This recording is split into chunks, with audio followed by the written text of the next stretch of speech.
Àsìkò tún ti dé. Ọmọ Odùduwà. Kò ṣẹlẹ́yàmẹ̀yà mọ́. Ọmọ Odùduwà. Kò ṣẹlẹ́yàmẹ̀yà mọ́. Ọmọ Odùduwà. Àsìkò ti tó. Àsìkò ti tó láti gbára wa lọ́wọ́ ìjọba amúnisìn o. Àsìkò ti tó. Ọmọ Odùduwà. Àsìkò ti tó. Ọmọ Odùduwà. Kò sẹ́lẹ̀sìmẹ̀sì mọ́. Ọmọ Odùduwà. Àfẹ́lẹ́yàmẹ̀yà mọ́. Ọmọ Odùduwà. Àsìkò ti tó. Àsìkò ti tó láti gbára wa lọ́wọ́ ìjọba amúnisìn o. Ọmọ Odùduwà rìpọ́blìkì. Asọ̀wásọ̀wọ́ asọ̀wásọ̀mọ́. Asọ̀wásálàfíà àìkúbalẹ̀ ọ̀rọ̀. Àfẹ́lẹ́yàmẹ̀yà mọ́. Àfẹ́lẹ́sìmẹ̀sì wọn. Àwọn ìjọba wa ara wọn nìkan ló jà fún. Ẹ jẹ́ ká jọ gbé rìpọ́blìkì yìí lárugẹ. Odùduwà rìpọ́blìkì ẹ jẹ́ ká jọ gbé lárugẹ. Kó lè san wá sọ́wọ́, kó lè san wá sọ́mọ. Asọ̀wásálàfíà àìkúbalẹ̀ ọ̀rọ̀. A ní àsìkò yìí ti tó.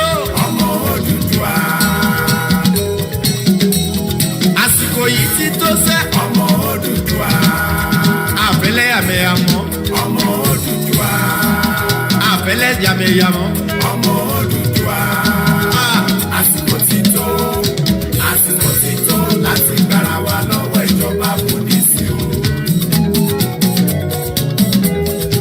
Ẹ jẹ́ ká dúpẹ́ lọ́wọ́ àwọn gbogbo àgbààgbà Yorùbá látòrí emeritus professor Banji Akintoye, comrade mi ń kọ́ Victor Taiwo, olóyè Sunday Igboho. Ẹ bá mi tọ́jú bàbá tèmi ààrẹ Gani Adams àti gbogbo Yorùbá akíkanjú ọmọ Yorùbá tó wà lókè òkun. Látòrí Mr. Adékúnlé Adépọ̀jù. A ní ìgbà ọ̀tun ti dé. Ọmọ Odùduwà. Ìgbà ọ̀tun ti dé. Ọmọ Odùduwà. Àfẹ́lẹ́yàmẹ̀yà mọ́. Ọmọ Odùduwà. Àfẹ́lẹ́sìmẹ̀sì mọ́. Ọmọ Odùduwà. Àsìkò ti tó. Àsìkò ti tó láti gbára wa lọ́wọ́ ìjọba amúnisìn o. Ẹ fọ́fọ́ Odùduwà Republic ó náwó ẹ̀ sókè. Èmi náwó mi. Ẹni tó fẹ́ Odùduwà Republic. Ẹni tó fẹ́ Odùduwà Republic kó náwó ẹ̀ sókè ni. Èmi náwó mi.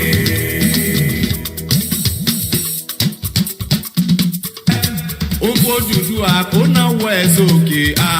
Èmi náwó mi.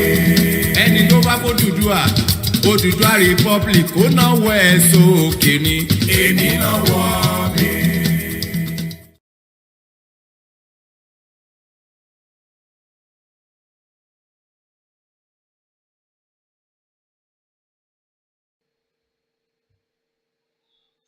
Well, and a very good afternoon and welcome again to another awareness program.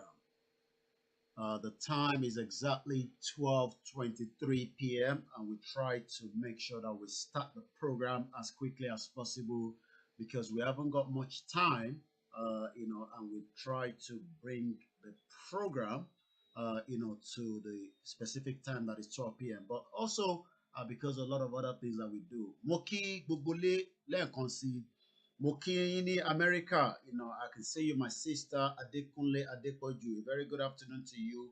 Olabi Yesheyi, James Lincoln, Abby Lincoln as well, Shukuru Ibrahim, and Adetunji Ayo, and also the rest of you that will also be joining us along the program as well. I also would like to say a very good afternoon quickly to all those that have joined us already on our Instagram page. I think I could say when I'm bending like this, it's because the phone is on a landscape. So don't think there's something wrong with me. I would like to say good afternoon to Odumo Sube Deborah, and I hope I pronounced the name very well. A very good afternoon to you. Also, good afternoon to, we are streaming live on two Instagram accounts, one on Koiki Media and one on my private account, which is Olayomi Koiki. Also, those that have joined us as well, a very, very good afternoon to you. Also, good afternoon to those that have joined us already on Koiki Media Odudua page. Mama wa Mary Foluke Timothy Tawotowo Daruko Yin, Odunayo Abe, very good afternoon to you. Mamawa Yemi Foluke, all the way in Canada, a very good afternoon. Stephen Abraham, good afternoon to you as well. And also Paul Hilde Biafra. Moki Bugoyin Elijah, Salamu alaikum. Wa alaikum salam wa rahmatullahi ta'ala wa barakatuh. Barika Jimon. We are not fighting religion here. Let's get ourselves understand clearly. Yoruba people have been tolerant. Tọ́ba náà tó lè gbà nǹkan mọ́ra jù, àwa Yorùbá ni.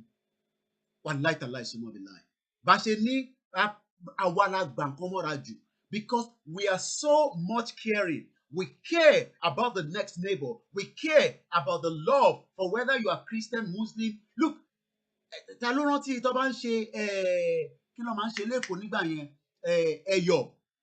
O ní mọ̀ pé lómi Muslim ni nígbà tó bá ń ṣe ẹ̀yọ̀.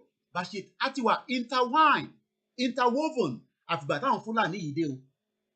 Àfìgbà táwọn Fúlàní dé pẹ̀lú àwọn tó ń jẹ gúrúgúrú láàrin wọn tó jẹ́ Yorùbá. Ẹ ò ní mọ̀ pé lómi Christian wọ́n ti kó sí wa nínú, and they have now made us feel like, oh, má tẹ̀ bá oníṣẹ̀ṣe kankan ṣe mọ́, irọ́ dẹ̀ lẹ pa. Tolerant people, the Yoruba people. Till date, bá ṣe ń sọ̀rọ̀ báyìí, Yorùbá ló máa rí nǹkan báyìí ló máa ní, ara ẹ̀ máa bù máa ṣọ. Àmọ́ ìjọba ta wá ní, ìjọba ẹgbọ́n bó lórí yẹn ṣe sọ, ìjọba amúnisìn. Àwa ń ṣiṣẹ́ à ń làágùn, monkey dey work, babu dey chop. Monkey dey work, babu dey chop. Let me first appreciate everybody for this afternoon. My name is Olayomi Koiki, a confirmed Yoruba man. Ìjẹ̀bú Òde confirmed. Look, in tó bá wù yín ni kẹ́ lọ máa gbé. In táwa gbé dání iṣẹ́, àwa kọ́ la gbé dání. This is not a religion fight. I posted something yesterday, and some people cannot think straight. Fulani is producing a device that they can communicate around the people in that axis. So people say, ṣé fanatic ni boy? Is that because they are myopic thinking? Orí àwọn bó ṣe ń ronú nìkan. Maybe some of you should need to go and start having haircut like my own. And I will play that audio again. You don't know that these individuals, they are very, very strategic. The only thing an Hausa man have in their own property is a radio. But because the content tó wà nínú device here, a lot of those that listen to it have gone mad, as if we are fighting religion. The same religion that you are not allowed to practice in Nigeria for 60 years. Do you know how many people are being killed daily for being a Christian? So àwa nísìnyí làwa jẹ́ problem fún yín. No. Don't talk about religion in this. No, we have to talk about it. Because some of the pastors are to be blamed for reason why Yoruba now are fighting themselves. Tẹ́lẹ̀ mọ̀ pé èèyàn kan Muslim ni. Nísìnyí láti wá mọ̀ pé àṣẹ Muslim kan wà tó ń pè ní Sufi. We don't know. Ṣé mo pé àwọn ọmọ gbogbo ilé tẹ́lẹ̀? Nísìnyí la ṣe mọ̀ pé Christian kan wà tó máa sọ pé òun ò lè lọ sí Catholic Church àfi tó bá dé Redeem kò lè gbàdúrà ní Anglican. Kò rí bẹ́ẹ̀ tẹ́lẹ̀. I went to a secondary school that's a Christian school. Mo tẹ́ mọ̀ pé Christian school ni. Later la ṣe mọ̀ pé so Catholic ló dá sílẹ̀. Ẹ mọ̀ iye Muslim tó lọ sí ẹ mọ̀ iye Christian ọmọ tó bí sílẹ̀ Christian tó lọ sí Ansarudeen Grammar School. Nísìnyí la ṣe wá mọ̀ pé àṣọ lórí burúkú ni gbogbo àwọn Yorùbá kọ̀ọ̀kan tó wá kóra wọn sínú ìjọ kan tó bẹ̀rẹ̀ sí confuse everybody. Wọ́n ní kẹ́ má bá wọn ṣẹbọ àmọ́ ẹ máa ń dín àkàrà àbí bẹ́ẹ̀ kọ́. Ẹ má ṣẹbọ àmọ́ tá bá bímọ nísìn ẹ máa slaughter ẹran ẹ slaughter adìyẹ. Kí là ń ṣe yẹn? No, kí là ń ṣe yẹn? Any Christian tó fẹ́ ṣe party nísìn á pa màlúù á pè gúnfe. Ẹ jẹ́ kí gbogbo yín sí lẹ́ẹ̀kan sí. Lẹ́ẹ̀kan sí mo kí gbogbo ẹ̀yin alájà ẹ̀yin alájì. I say good afternoon to you. Alájà Basira tí mo fi tọ̀wọ̀tọ̀wọ̀ dárúkọ. Nila Nelson, good afternoon. Patrice Fortune, mo kí gbogbo ẹ̀yin wòlíì níjọ kọ̀ọ̀kan. Ní kérúbù ni, White Garment ni, ní Baptist ni, Anglican ni. Àṣẹ nísìn la mọ̀ pé gbogbo kíní yẹn was not like that before. Ó tẹ́ lè mọ̀ pé lómi. Kódà, iṣẹ́ mọ̀ pé some of you will also remember this. Tó bá fẹ́ ṣe Christmas ní December 31st, wàá rí Mùsùlùmí tó máa wà nínú church. Nísìn lásẹ̀ máa sọ pé má lọ sí church o, má bá wọn lọ church o. It was not like that before. Àníṣe grandma tèmi alájà tó bá ń ṣe free john nísàlẹ̀ níjọ́ tó ń ṣe free john tó bá gbé free john yẹn wá ní gbígbóná á máa bínú bígbà tó yẹ pé ó ju free john yẹn lọ ni èmi á tún máa bèrè ṣé kò sí bó bá ṣe ń gbé free john yẹn dé báyìí á máa jẹ́ ni now ni Fúlàní olórí burúkú Fúlàní tó ti wá kó sáàrin gbogbo wa nísìn ó sọ ẹlòmíì di Yorùbá tó fi láàánú mọ́ Yorùbá tó yẹ pé àwa la láàánú jù Yorùbá ló máa wọnú mọ́tò á sanwó mọ́tò gbogbo òyìn kò ní bèrè pé ibo lo ti ń bọ̀ ibo lo ń lọ.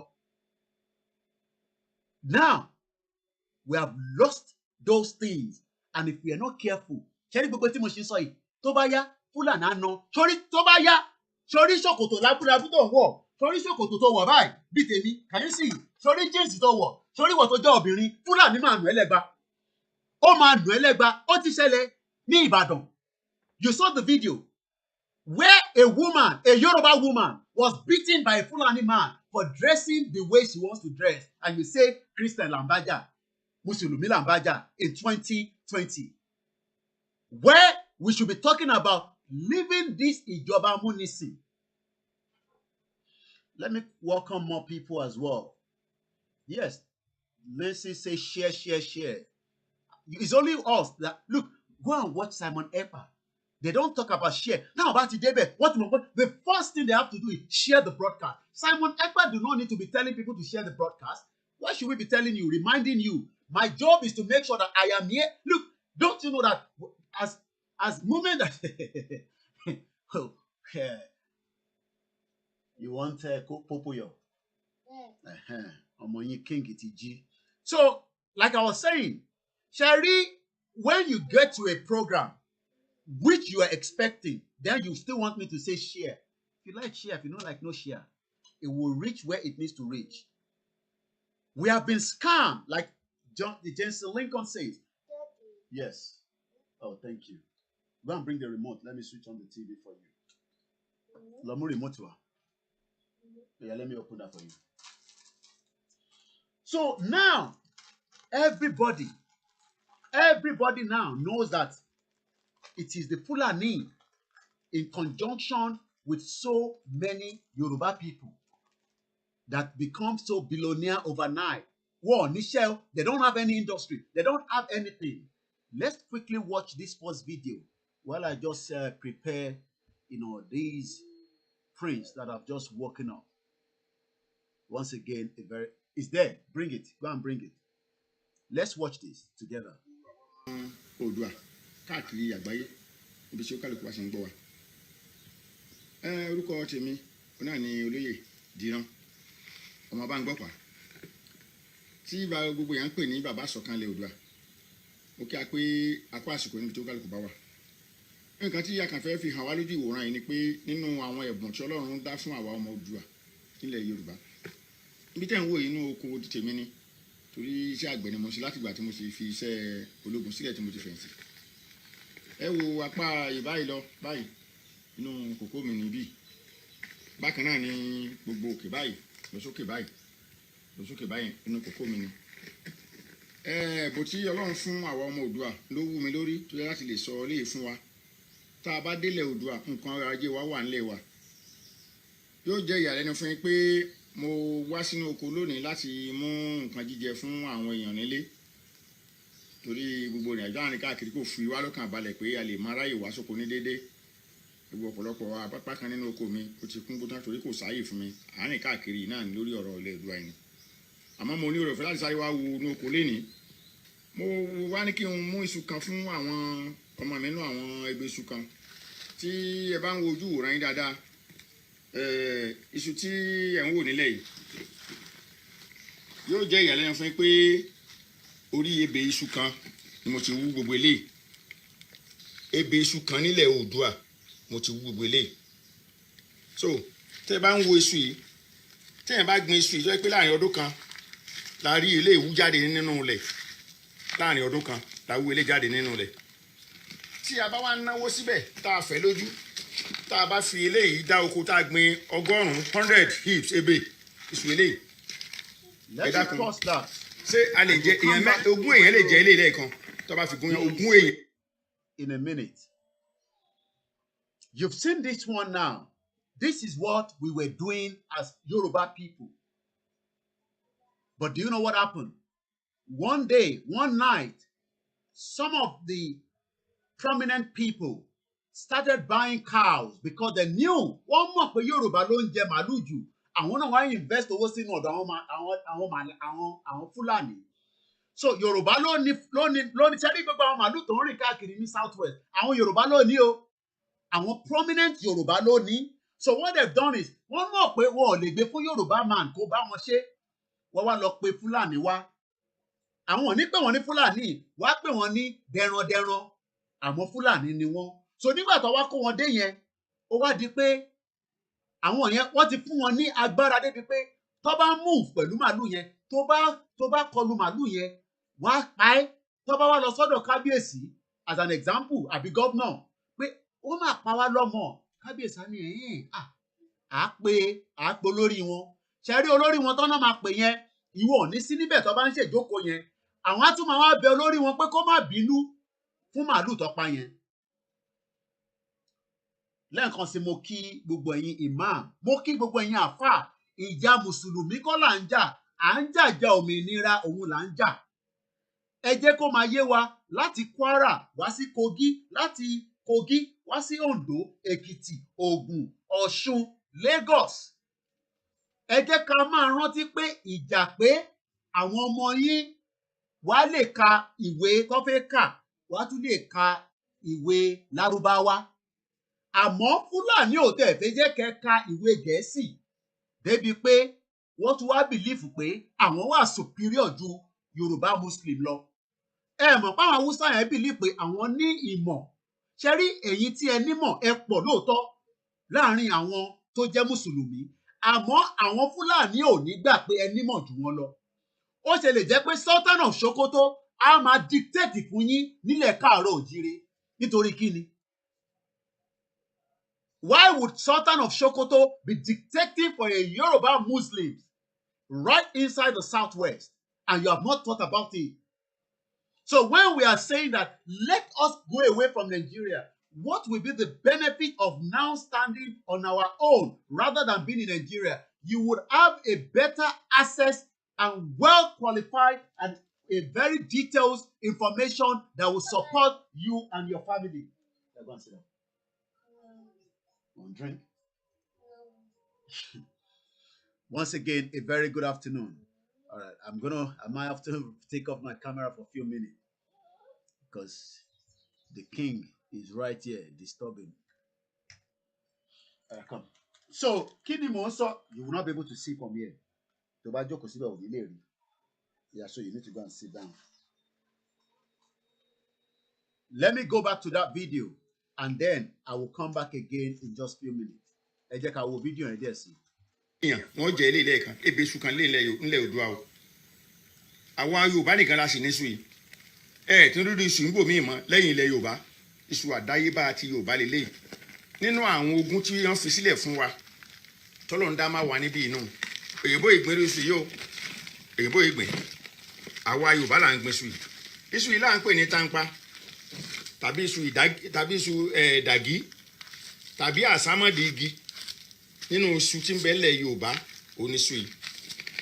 So tí ẹ bá ń wo iṣu yìí iṣu tá a wà lórí ebè kan tí ogún èèyàn lè jẹ lẹ́ẹ̀kan tá a bá fi sùn sílẹ̀ di ọdún tó ń bọ̀ géńdé méjì wọn ò lè rú ẹ̀bùn tó rọ̀ fún alẹ́ Yorùbá nílẹ̀ Oòduà nù ìdí ìta fi sọ wípé ilé tó lọ ẹ jẹ́ ká padà sílé ẹ jẹ́ amójútó lé wa àwọn tí wọ́n ń da màálù jẹ oko wa wọ́n ní motive lọ́kàn wọ́n ní nǹkan kan lọ́kàn kan tó máa fi màálù jẹ wá lóko ńgbà tí wọ́n bá dẹ́rù bá àwọn yẹn wá nù gbó tẹ́rù Fúlàní ń bà wá nù gbó àní lè dáko mọ́ àní lè mú oúnjẹ wọn jáde nù gbó mọ́ nípa ẹsẹ̀ bẹ́ẹ̀ oṣù tó bá gbé fún wa nílẹ̀ Haúsá iṣu la máa jẹ àlùbọ́sà wọn la máa jẹ ata wọn la máa jẹ bẹ́ẹ̀ kò sí nǹkan kan nílẹ̀ Yorùbá tí Yorùbá gbìn tí ò dára iṣu tí a fojú tá a fi hàn lójú wòran yìí nínú oko mi èmi lo fertilizer mi ò kí ń lo fertilizer tarí tí mo bá lò nínú oko yìí fún àwọn igi kòkó mi ni mo lo tarí fún iṣu ìyá lo fertilizer sí o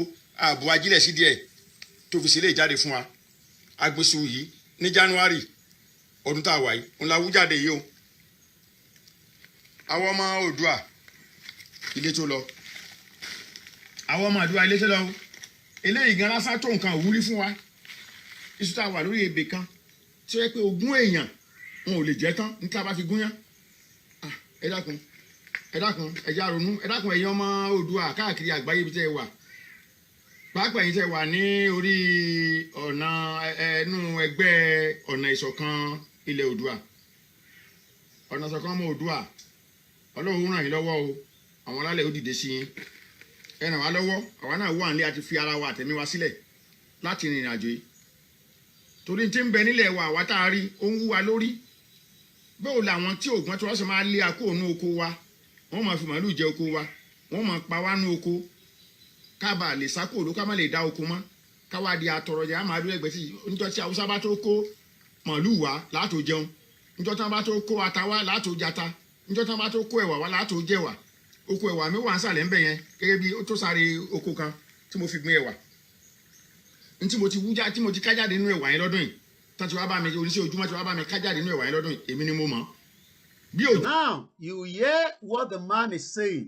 Ẹ̀gbọ́n kan tí bàbá wa ń sọ in táwọn bàbá wa ń ṣe níjọ́ náà lọ́hùn lélẹ̀. Now ẹ jẹ́ ká máa wá bí wúra wa pé kí ni àjẹ́ndà Fúlàní gan nílẹ̀ Yorùbá.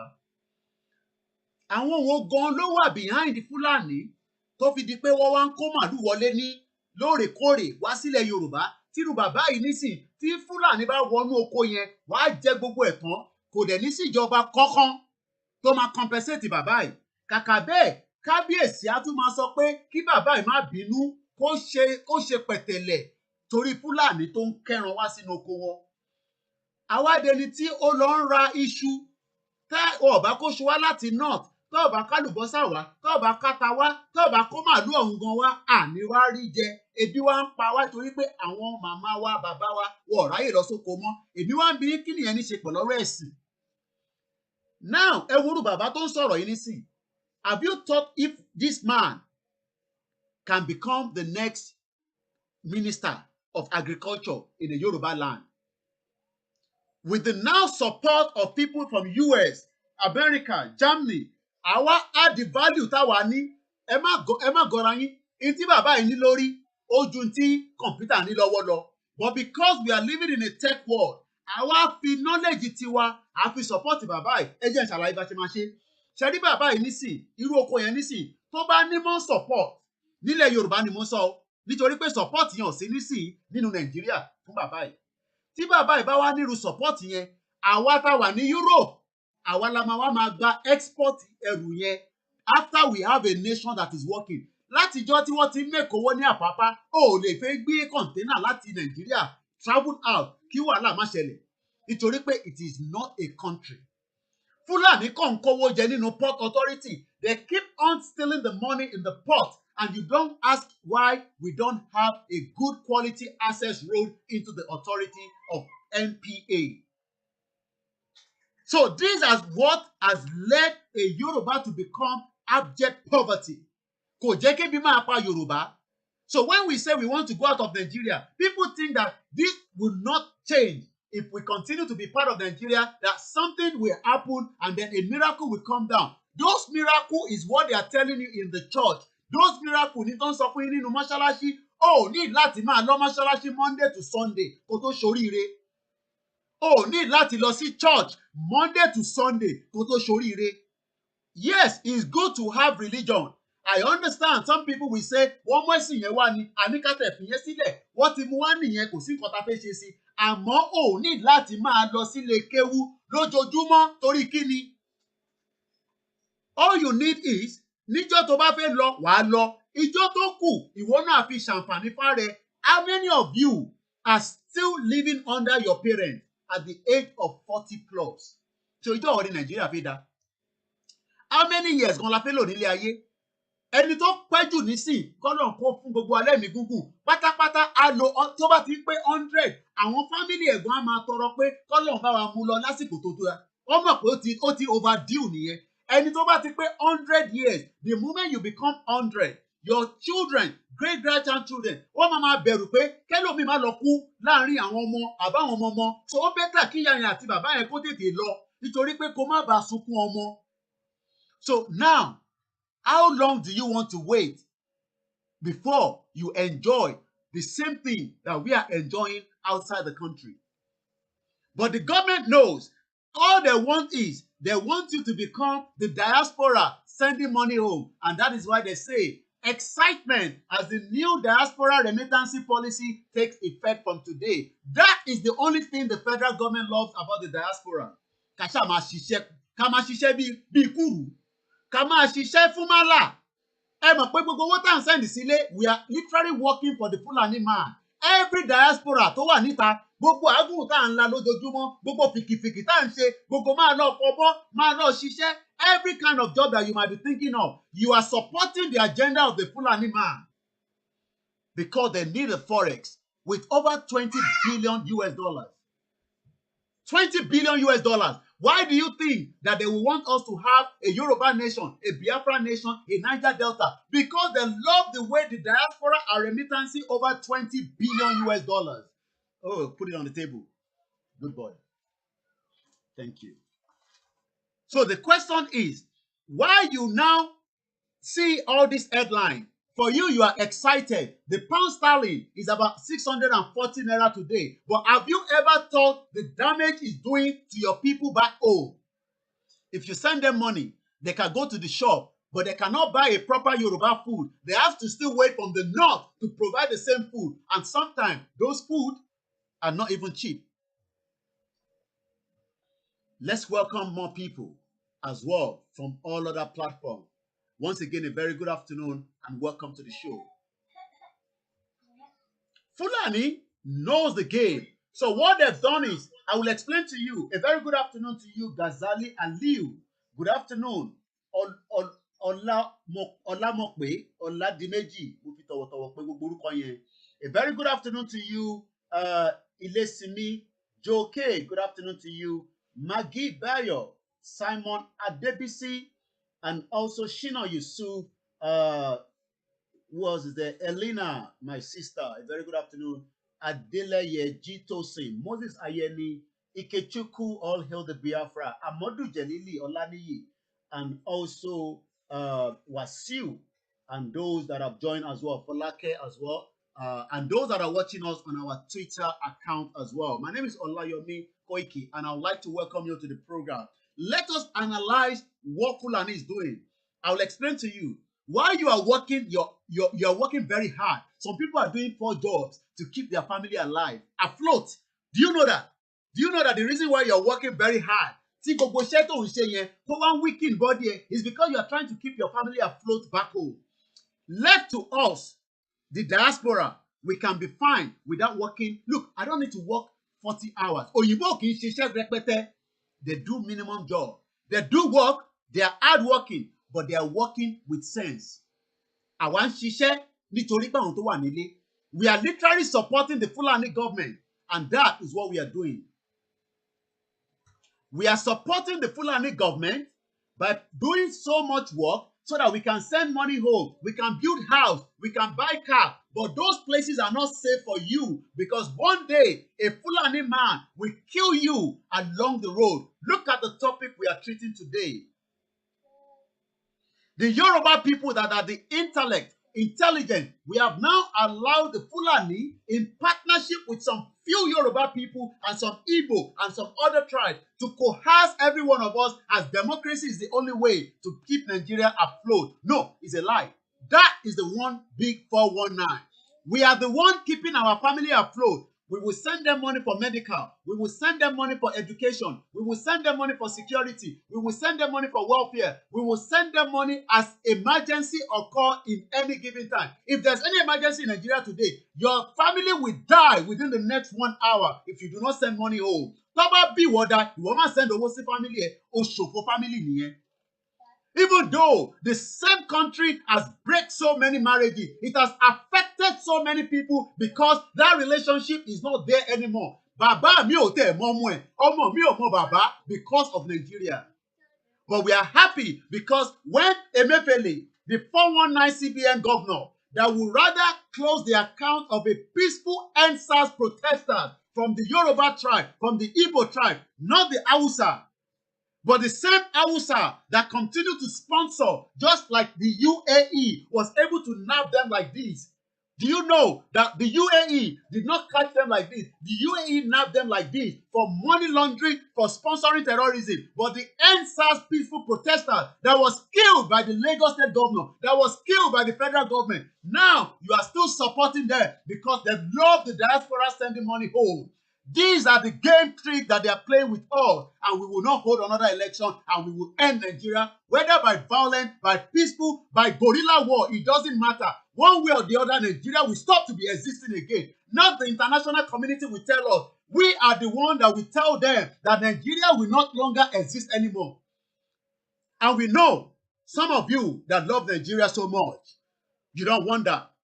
But you prefer to live in UK, where you have a better life, where the system is working. If there's an emergency now, look, let me tell you something. If anybody coming now, there's an emergency, I am well assured that the person is getting the best treatment in this country by the best doctor. But in Nigeria, if anybody call you for emergency, just pray. That's the only thing you can do. Just pray that the person survive. I'm going to take this call because the direct call from Nigeria, that's why I'm giving it the preference. Hello, caller. Ẹ káàbọ̀ sórí ètò. Iṣẹ́ nìyẹn. Iṣẹ́ Èdùmàrè o.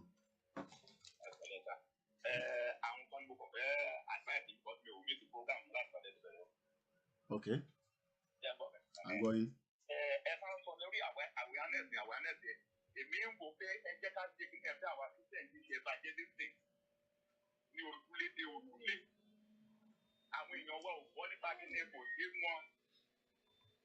Apá bulletin pè wá sá. Awareness lẹ ti bá wa ṣe ní Ṣàgámù sá àti tóbi mélòó. Ṣe rí awareness yẹn, ẹ má bínú pé mo cutting. Awareness yẹn iṣẹ́ gbogbo wa ni. Ṣe rí tẹ bá ń tẹ̀lé wa, ẹ rí pé à ń gbé àwọn èèyàn dìde tó ń lọ gbèríko. Kò tí ì tó lóòótọ́, àmọ́ àní jẹ́ kó sú wa. Tẹ bá lọ sí Kwara, à ń wọnú abúlé lọ.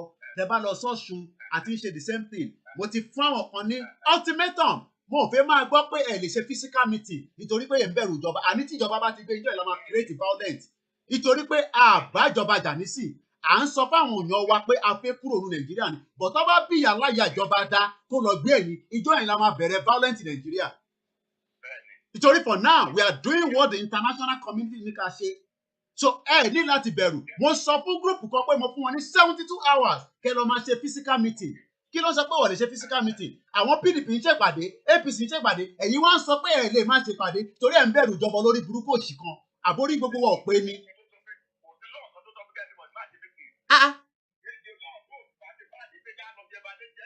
Tí ní kẹ́ lọ pààyàn, tí ní kẹ́ lọ ṣe violence, ẹ tún wá ń sọ pé ẹ fẹ́ ṣe physical meeting. Then every WhatsApp group come close it down. Every WhatsApp group, especially if in Nigeria, every WhatsApp group can close it down. Nonsense òṣìlẹ̀ kan post. Ẹlòmíì ìyàwó níyàwó ló wá, ẹlòmíì ọkọ lọ́kọ ló wá. Ẹ kàn wá ń waste time lórí WhatsApp group. Ṣé yẹn la dá WhatsApp group sílẹ̀? Àní kẹ́ máa ṣèpàdé lóòrèkóòrè. Wọ́n ń ṣe party nínú COVID-19.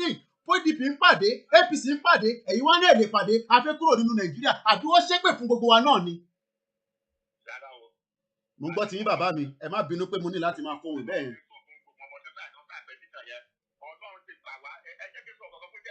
mo ń gbọ́ yín bàbá.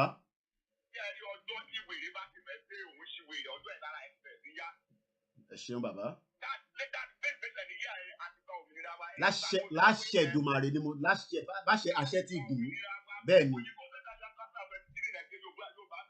láṣẹ Èdùmàrè ẹ ṣé gan bàbá ẹ tún pè mí lẹ́yìn ètò ẹ ṣé gan ni.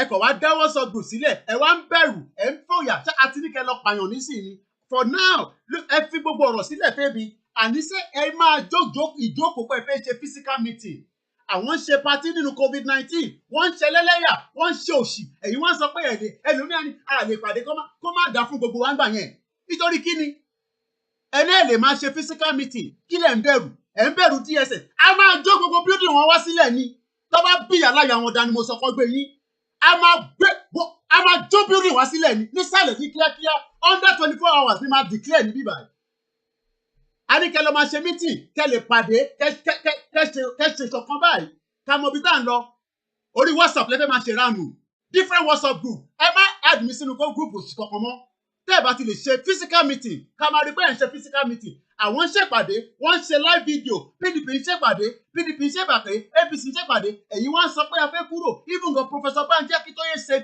we can do physical meeting the government cannot do no jack shit ìjọba bá gbé yín a máa jó gbogbo bíríìn wọn wá sílẹ̀ ní ni mo sọ bẹ́ẹ̀ anywhere tó bá ti gbé anybody nínú physical meeting DSS o security o mi a máa jó cantonment wọn wálẹ̀ gbogbo barracks la máa jó wálẹ̀ petrol ló máa cost wa èmi ni mo sọ bẹ́ẹ̀ ẹ tẹ́ need weapon need the weapon petrol péré la máa need petrol la máa fi jó gbogbo ẹ̀ wálẹ̀ petrol ìjọ ìrógún máa bẹ̀rẹ̀ ní Nàìjíríà ìjọ yẹn la máa declare war gidi adíkẹ́ ló máa ṣe meeting ẹ wá jókòó sórí WhatsApp group ẹ ń ṣọ́ọ̀ṣì bẹ̀rù aṣẹ́wó ìyẹn láníkẹ́ máa ṣe ni adíkẹ́ máa jáde kẹ́ máa mọ́ra yín kẹ́ dira gidi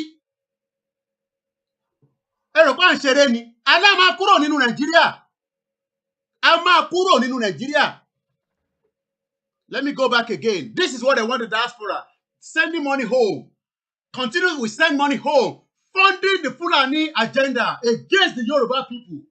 We keep sending money home. That is why some of us have spent 22 years, 40 years, 30 years, 35 years. Nigeria will never be stable. Buratai told you yesterday, 20 years it will take for terrorism to clear out of Nigeria. By that 20 years, Ọlọ́run jẹ́ kó lè lọlé mọ́.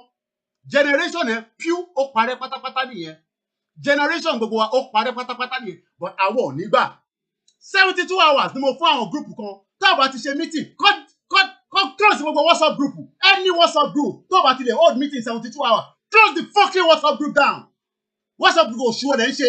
Àwa jókòó, a máa time, ẹ máa lọ gbóríṣiríṣi òṣì wa. A ní ká ríra wa ká mọ̀ àwọn tá jẹ́ real Yorùbá man tá fẹ́ jà. Ká mọ̀ real Yorùbá woman tá fẹ́ jà. Àti ìyá ni àti bàbá ni ẹ máa attend the meeting àwọn ṣe meeting Mákindé ó ń sin màmá ẹ̀ èyí wá ní ẹ̀dẹ̀ ṣe meeting nítorí kíni we are still doing what we are doing according to the law tó bá bí aláya gọ́ọ̀mẹ̀ntì ìdákógbé yín àníṣe a máa bẹ̀rẹ̀ sí jó gbogbo building wá sílẹ̀ ni ìjọ yẹn la máa declare war ẹ rò pé à ń ṣeré ni àní Nàìjíríà máa wálẹ̀ Nigeria will come down whether they like it or not. By fire, by force, whether we go peacefully or we go violent. For now, we are still going peacefully because we are doing the awareness. This is what the United Nations article says. We have the right to self-determination. Professor Banji Akintoye said so. That we should continue to hold meeting. Ẹ tún wá ń bẹ̀rù. Ẹ máa lè mẹ́rin wá pé whatness kò ní da fún yín. Whatness òṣìwò. A ní kẹ́ lọ máa ṣe meeting. Tẹ́ bá ṣe meeting lẹ́ máa mọ́ra yín ẹ yọ wèrè kúrò nínú WhatsApp group ẹ tó bá dá yín láàmú ẹ yọ kúrò nínú WhatsApp group there is no point having telegram of 1,000 people is a waste of time látijọ́ 13 wà nínú group ẹlòmíì wọn ò tẹ̀ ṣe meeting ẹlòmíì ò mọ́ra wọn rí how do you know báwo lè ṣe fẹ́ máa ra mí láàrin yín nígbà tẹ́ ẹ bá ṣe meeting tẹ́ bá ti ṣe meeting ẹ búra gidi ọmọ àlè tó bá ti dà wá ó máa kú ni ọmọ àlè tó bá ti dà wá ó máa kú ni. But if I just the WhatsApp group, how do you do all that? You sit down on the WhatsApp group, 7 months, 8 months, we are still on the WhatsApp group. Ẹlòmíì ò ṣe meeting, ẹlòmíì ò tẹ̀ débi kankan rí. Let me show you another video. Ṣẹ́rí ẹ ti wo fídíò bàbá tó wà nínú oko. I will now show you another video of how that man will not survive if this happened to his farm. Let me show you the video now. I think this is the video, not this one. Oh.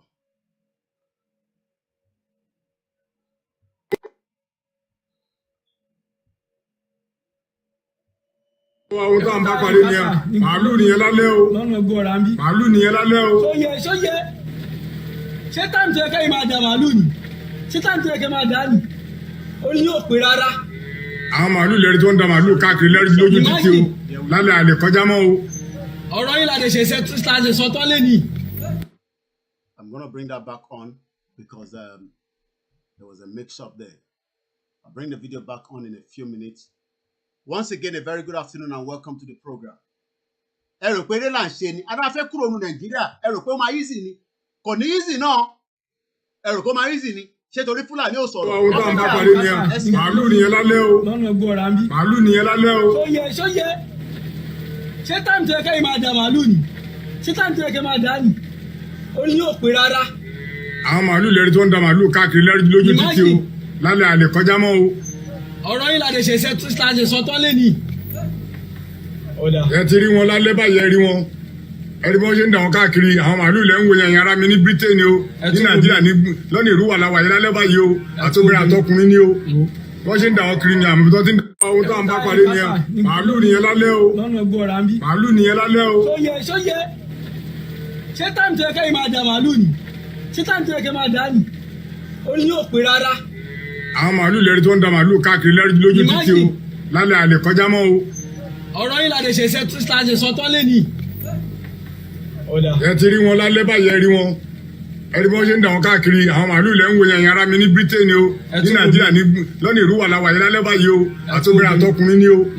Wọ́n ṣe ń dà wọn kiri ni àmì tó ti ń dà wọn bọ̀ o.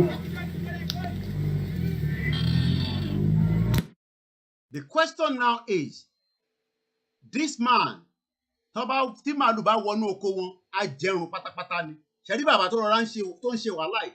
Ìjọ́ tí màálù bá wọnú oko yẹn, á jẹ gbogbo oko yẹn run ni. Kò dẹ̀ ní sí Bó ṣe dà wá láàmú tó síbẹ̀síbẹ̀ náà ẹ wo iṣu o. Bójú ṣe dà wá láàmú tó ẹ wo iṣu tá a wú jáde.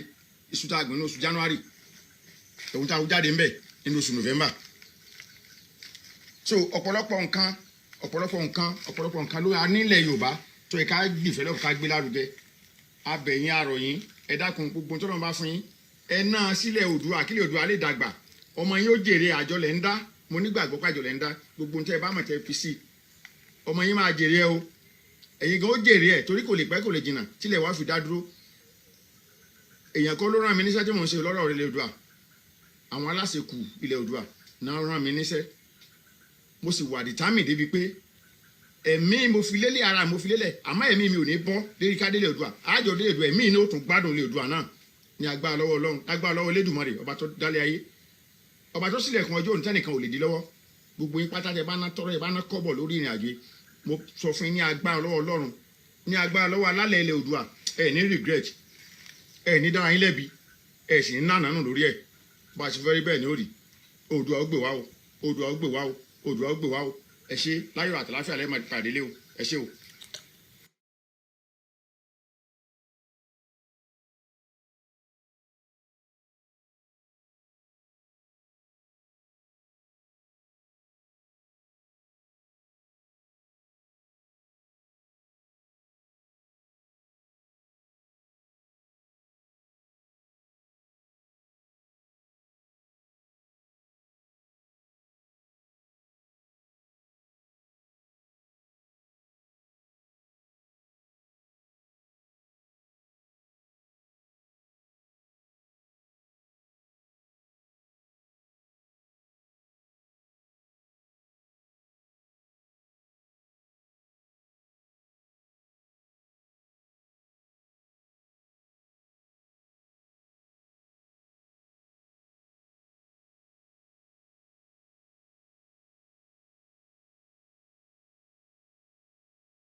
That Nigeria is not safe. Yes. Look at people here. Yes, okay. Look at people, villagers, different people. Yes. Look at what they have done. Now, what we have, excuse me. What we have here today is the Fulani herdsmen. They came in, please now. They came in, they cut off people's heads, and they have taken them away. So we want the whole world to see how wicked and how bad Nigeria is. People are suffering.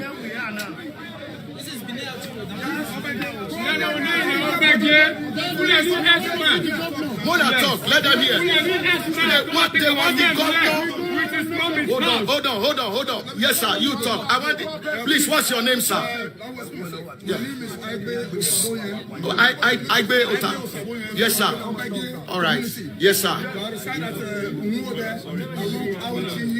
Yes, sir. So this morning, we had an information. Yes, sir. The kidnappers, they are operating on the road before. Where are they from? The kidnappers, we don't know.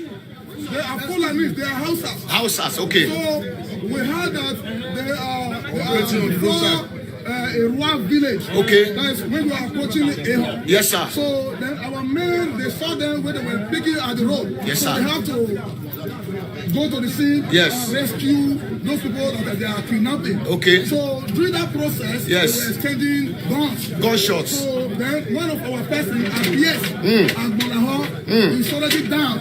My God. He's in the mortuary. My God. He's taken to the mortuary now. My God. Then why almost 20 vigilantes were operating in the bush. Obaje community, then Uba community, then Okwo community, they have to go to the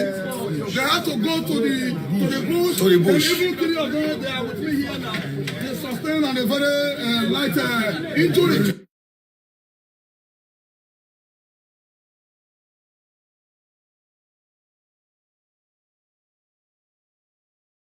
The machine of the gun. This will not be this thing now. No, give him in gun. It's okay, I'm hearing. Yes. Let me pause that for a while. The question is, how soon or how long do you want us to continue in this Fulani kill today, Fulani kill tomorrow? Take time and look at the topic.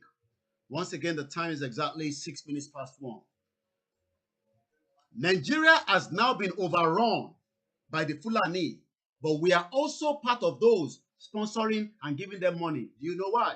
Because there's now excitement as the new diaspora remittance policy takes effect today. So they are excited. So what they've done, I will explain to you. Do you know that the Fulani that controls Nigeria is also the one controlling outside the country? I'll explain to you. Do you know that if you go to your embassy, they will put a Yoruba man as a figurehead. They will put an Igbo man as a figurehead, as an ambassador. But the one that is in charge of the immigration is a Fulani man. The one to the immigration department to head there has been Fulani man. And they've been there for years, year in, year out. They don't change them. Because they know that as a Yoruba man, as an Igbo man, and the other tribes, you will need at some point to come back to Nigeria. And that way, they can know who you are. Even those of you that have British passport, you still want to go to Nigeria because you know you don't want to get a visa, especially because it's stressful. We understand that. So when they create this kind of policy, it's because we are the one funding the government. Every Nigerian outside the country, you are literally giving money to the Fulani. We are giving money to the Fulani. And until we all say enough is enough, we will never, never come out of Nigeria. But they know that the time is up for them. One more. The Fulani knows that the game is up. Especially when the Yoruba start talking that we want to leave Nigeria. And they understand, one more big game is a magba. They know that this is not, a mere say. When I sit down here and I say that those that have a meeting, and if the DSS pick them up, we will burn down so many places. You think we are joking? We will activate that in under 24 hours. And then the country goes in flame. And then international community will come down and either divide everybody or the fight continue. Economic méjèèjì. It's either the international community come down there and stop the problem, or the fight continue. Until then, nobody will back down. For now, that's why people are scared. They can't host meeting, and then APC, PDP will be holding meeting. And you also say lè meeting torí kíni? Oh, because you are scared of the DSS. Mélòó ni DSS? Mélòó gan ni Nigerian military? Mélòó gan ni wọ́n? How many are the Nigerian security in the whole architect? If there are so many, how come 111 farmers were killed last week Saturday? Wọ́n gé orí wọn kúrò ni. 111 farmers were killed. The question we should be asking ourselves is, where is all this security if Nigeria had that architect security? But because we have been coerced to believe that the military is so powerful since they've been taken into, all so people are scared. Military dictate, this thing àwa fẹ́ dojú kọ ìjà pẹ̀lú military. A fẹ́ bá military Nigeria jà, and I'm not joking, and we are preparing for that. We want to fight them. Ẹ rò pé jà pé ọmọ àríwá, no, wọ́n pe kiri kan ní guerrilla warfare. Nígbà yẹn ni wọ́n ń dẹ́rù bà àwọn bàbá wa, àwọn màmá wa. All our parents were scared during the military era. Not us anymore. Àwa, nísìn, àwa, no, leave that. Àwọn parents wa ló ń bẹ̀rù military níjọ́ náà lọ́hùn. Anybody tó bá wà ní 60, 65, 70, 75, kọ́lọ̀ kó túbọ̀ lọ́rọ̀ ẹ̀mí, ẹ̀yin lẹ bẹ̀rù military kò ń ṣàwà mọ́ nísìn. Mélòó ni military Nigeria? Military tó ò lè mọ̀ pé 110 people will be killed because they don't have any intelligence. Tó bá jẹ́ pé ìlú tó ní intelligence ni, ó jẹ́ kó mọ̀ pé, ẹ mọ̀ pé those that were killed on the farm rice, those Boko Haram were living with them for more than 3 days. And you say you have security and you are scared. And he said, kọ́lọ̀ jẹ́ kíkiri kó tètè dìjà là ń bẹ̀rẹ̀. Kó tètè dìjà òun là wá fẹ́. Torí tó bá tètè dìjà ló máa tètè yá. Tó bá tètè dìjà ló máa tètè yá. Ṣẹ̀rí àtẹni tó fẹ́ dá sí, ṣèbí tìlú bá gbádùn everybody máa ní orí mú mi. Ṣèbí pé torí ìlú sì stable ni wọ́n ṣe ń rí mú mi. Tìlú ò bá stable, kò sẹ́ni kankan tó máa rí mú mi. Àti military o, àti international community o, àtàwọn tó jẹ́ friends of Nigeria o, àwọn yẹn kọ́kọ́ máa sá lọ dànù. Ẹ mọ̀ àwọn tó máa kọ́ sá lọ. The diplomat ló máa kọ́kọ́ ya dànù. Torí wọ́n mọ̀ pé nǹkan kan ti fẹ́ ṣẹlẹ̀. Ṣẹ́rí gbogbo ilé ìdáṣe ṣe, à ń ṣe bí wọ́n ṣe ní ká ṣe ni by UN chapter standard. Let's talk. Let's advise our people. We want to go. But when the real problem start, diplomat ló máa kọ́kọ́ sá lọ pẹ̀lú àwọn foreigners tó wà nínú Nàìjíríà. Mọ̀ ní. Oh, no. Àwa sára wa, àwa máa face ara wa. A máa face ìjọba Nàìjíríà máa face wa. By that time, Nàìjíríà ti tán nìyẹn. Bó ṣe máa ṣẹlẹ̀ gángan nìyẹn. Ṣé ní gbogbo diplomacy tá a ṣe nísìn is because we are trying to avoid bloodshed. Ẹ̀yin nìyẹn kò ṣàwà o. Torí pé ẹ̀jẹ̀ ti ṣàn nínú Nàìjíríà for 60 years. So ó bẹ́tà kí ẹ̀jẹ̀ yẹn kó ṣàn délẹ̀. Ṣé mọ̀ pé tá a bá ṣe ẹ̀yin tẹ́ jẹ́ tẹ́ máa ń pẹran nílé, those of you that knows what I'm talking about, tẹ́ bá ti pẹran, when you kill the goat, tẹ́ bá pa, ẹ wá fi omi ṣànjẹ́. Tẹ́nìkan bá ń bọ̀ tó bá rí ẹ̀jẹ̀ níbẹ̀, á máa bí pé kí ló ṣẹlẹ̀ níbí báyìí. Ẹni ọmọ àlè yẹn ni, ẹ mọ̀ kí ẹ ṣe máa ṣe nìyẹn, ẹ̀yin especially ẹ̀yin tẹ́ like ọmọ ọ̀dọ̀. Ẹ náà Kúdírá, ó yẹ kó ti fọ bẹ̀rẹ̀ dáadáa because interface nísìnyí, we want to clean all the blood that is flowing in Nigeria with a good water, so that a new nation can be birthed and blood will flow. Blood will flow. If anybody tell you that blood is not, ṣẹ́ni gbogbo àwọn tó ṣe sọ pé ẹ lọ sọ fún àtìsí, ẹ lọ sọ fún ọba, tí ìlú bá bẹ̀rẹ̀ sí gbóná, ọba gan ló máa tètè sọ pé UN, please come and break this country. Àwọn ọba, àwọn ló máa sọ fún UN. Ṣẹ́ni gbogbo ìta ṣe nísìn, we are being what they call diplomatic. Our diplomatic need, because we are intelligent people. We know that the pressure we are putting will have an impact. But kò ní tètè dé mọ́lẹ̀ bá ṣe fẹ́. I have said it. I won't say Biafra. I can tell you, I won't say Biafra. Àwa fẹ́ jà gidi. We want to fight, serious fight. Àwọn eruku wà nílẹ̀ tó fẹ́ dájà lẹ̀. Àwa là ń hold wọn. àwọn eruku wọ́n ti wà nílẹ̀ tó fẹ́ jà tó ń dúró fún order. ẹ rò pé Nnamdi Kanu ló ń sọ̀rọ̀ nísìnyí Yomi Koiki ló ń sọ̀rọ̀ nísìnyí eléyìí sọ̀rọ̀ Nnamdi Kanu lórí kó máa give order táwọn bá bẹ̀rẹ̀ ibo máa bẹ̀rẹ̀ tíjà yìí bá di pé ó di kókó ẹ rò pé èèyàn méjì lọ fẹ́ jábájà ni Niger Delta náà máa dìde àní ṣé Nàìjíríà ò ní exist before 2023 ni mo sọ àwa fẹ́ jà we want to fight ẹ rò pé you want me to be sitting here for 2 years 3 years orí gbogbo ọ̀pẹ nìyẹn àti mí náà orí wa gbogbo ọ̀pẹ so you want me to be coming here ká máa jókòó Nigeria will not go Nigeria will go ó ìyẹn lẹ́fẹ̀ẹ́ títí tèmi náà máa fi dàgbà tí máa fi darúgbó sórí ìjókòó yìí no we will not do that. Where's the biscuit? Don't bring it. It's there. So we are ready to sacrifice for the next generation. We are prepared to take all the risk. Ṣé pé ẹ máa ní òyìnbó máa ń take risk gan risk yẹn làwọn náà fi take ní sí ìkọ́kí nǹkan tó bá fẹ́ gbà. Sheriff is because people are thinking that the country is working like it is now, like nothing is. When the fight starts, everything will dabaru. Àwọn èèyàn máa sáré lọ sọ́tún sósì báyìí, and it's not going to happen in the Yoruba land. A máa gbéjà yẹn lọ bá wọn ní north. We are taking the fight to the north as well. Ẹ rò pé sàlẹ̀ lọ́tún máa bá wa jà ní. Àwọn náà ń gbéjà lọ bá wọn ní north. Kí gbogbo ẹ̀ kó dàrú once and for all.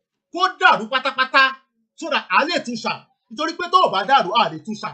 Tó bá dàrú la máa tún ṣà. Ó kù díẹ̀ chinchin báyìí ló kù. Chinchin lomi ọbẹ̀ ge. Chinchin báyìí ló kù. We do the diplomacy. We appreciate every organization that are trying and doing their best. Let us continue to do it.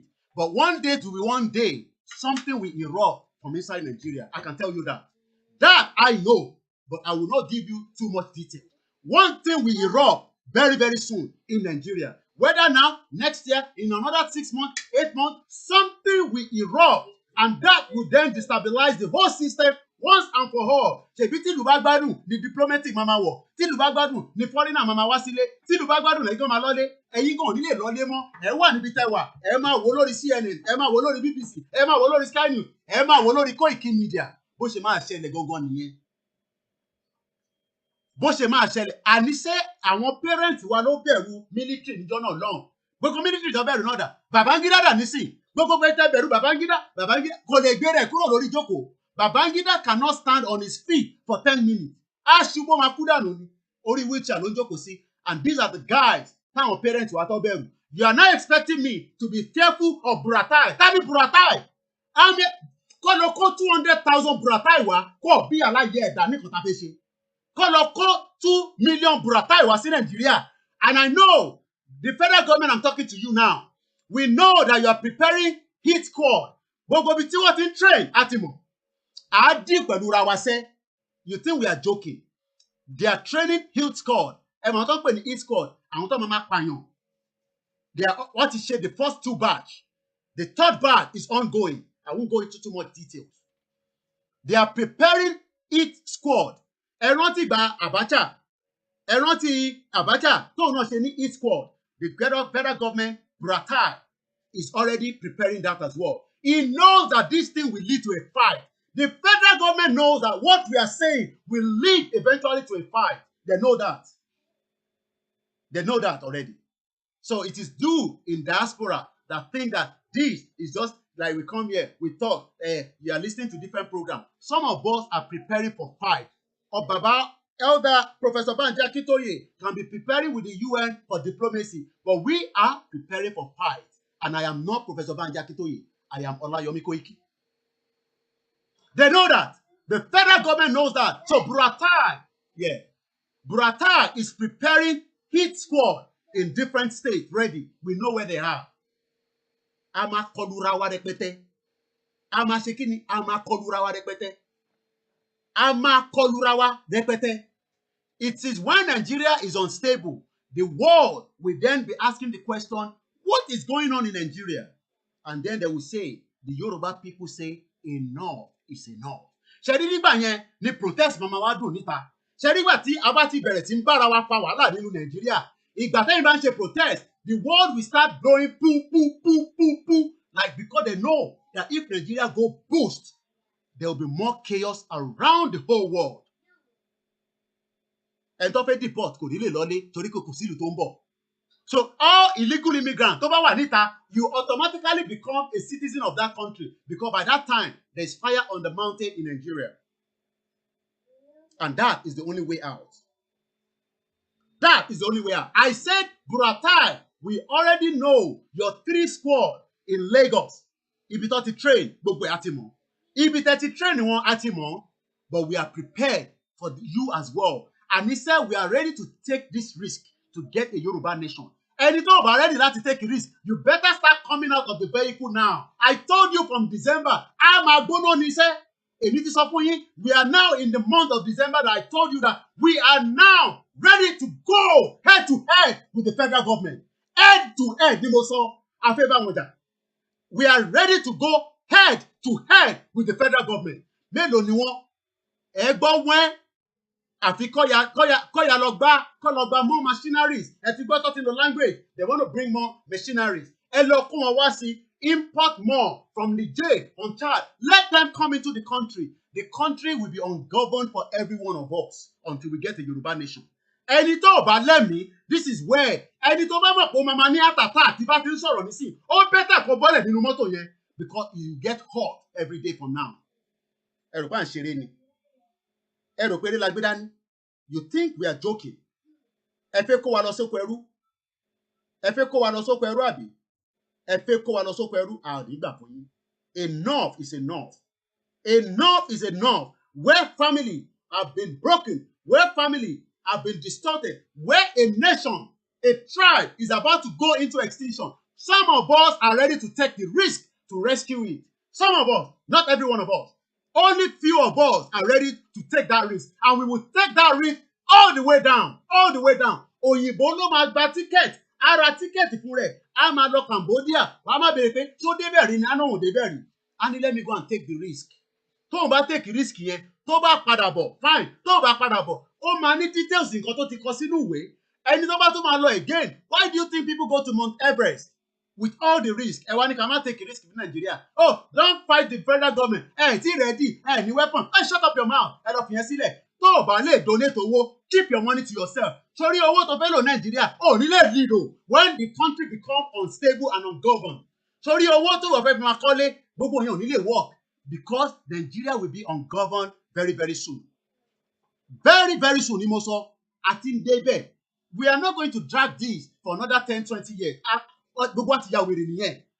And now fẹ́ kúrò is either they allow us to come on the round table and we break away peacefully. If otherwise, Nigeria will become ungoverned for them as well. Ó were ungoverned for every one of them.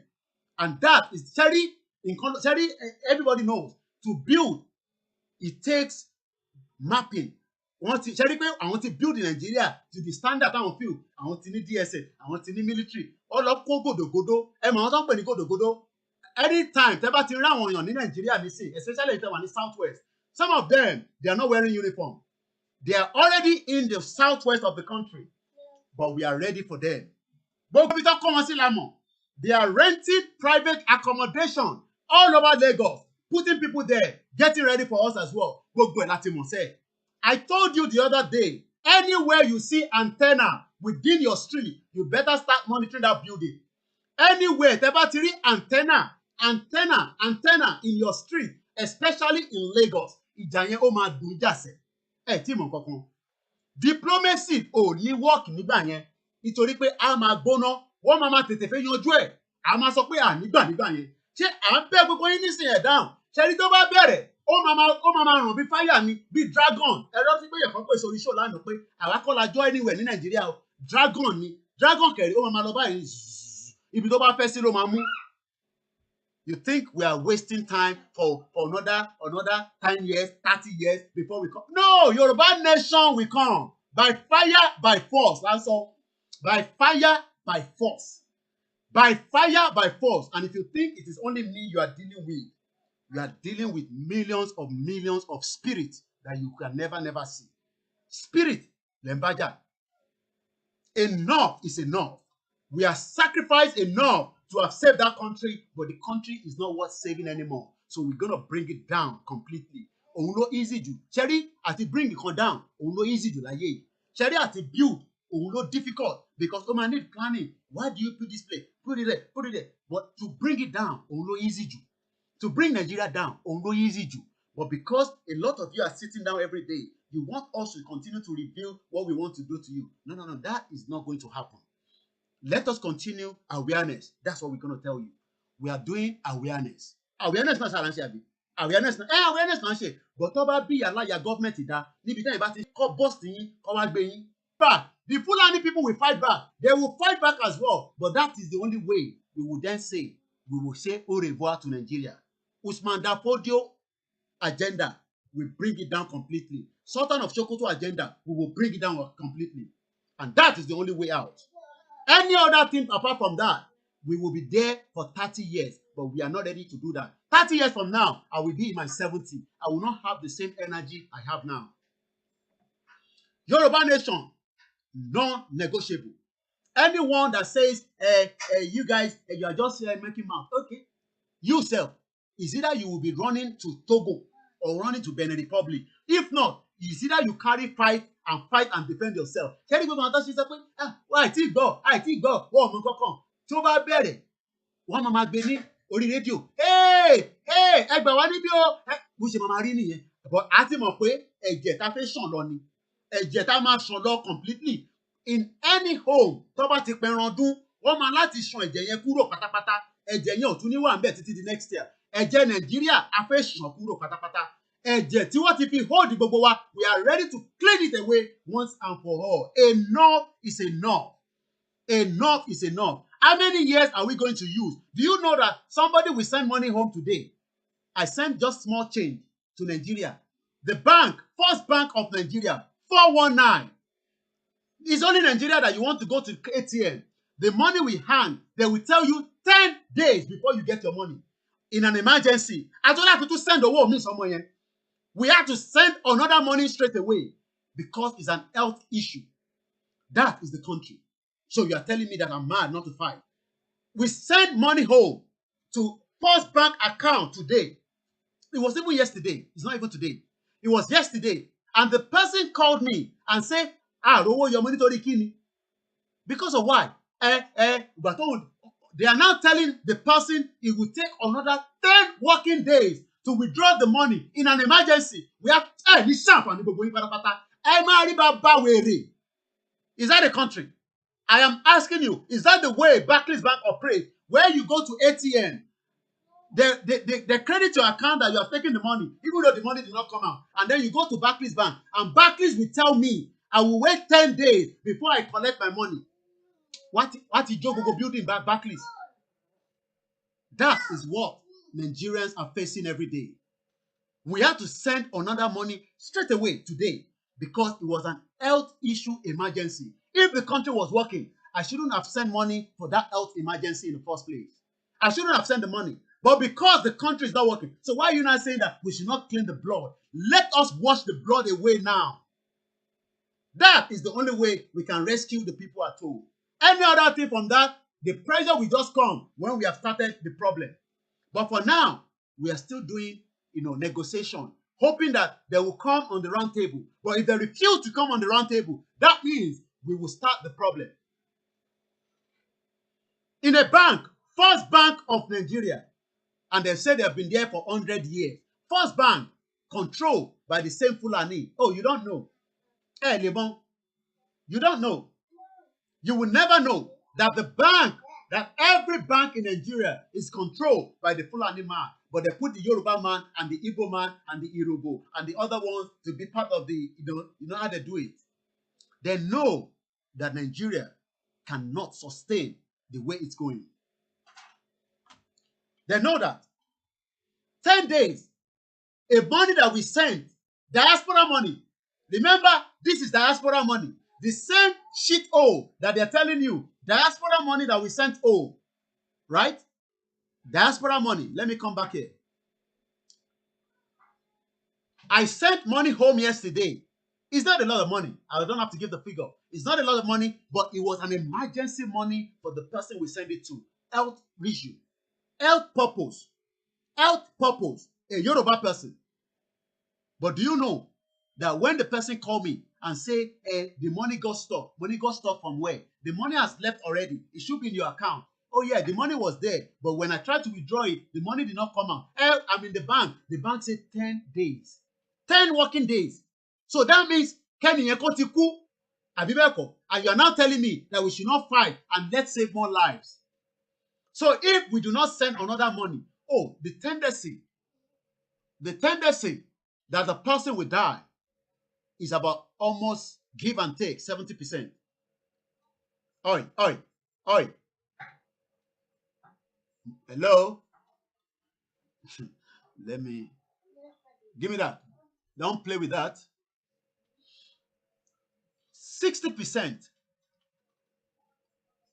or 70% if we do not send another money home straight away. So we have to tell the person to stay in the bank while we send another money for the person to cash. And we're talking about ọmọ kékeré ni wọ́n need owó yẹn fún. Ọmọ kékeré ló need ẹ̀ fún.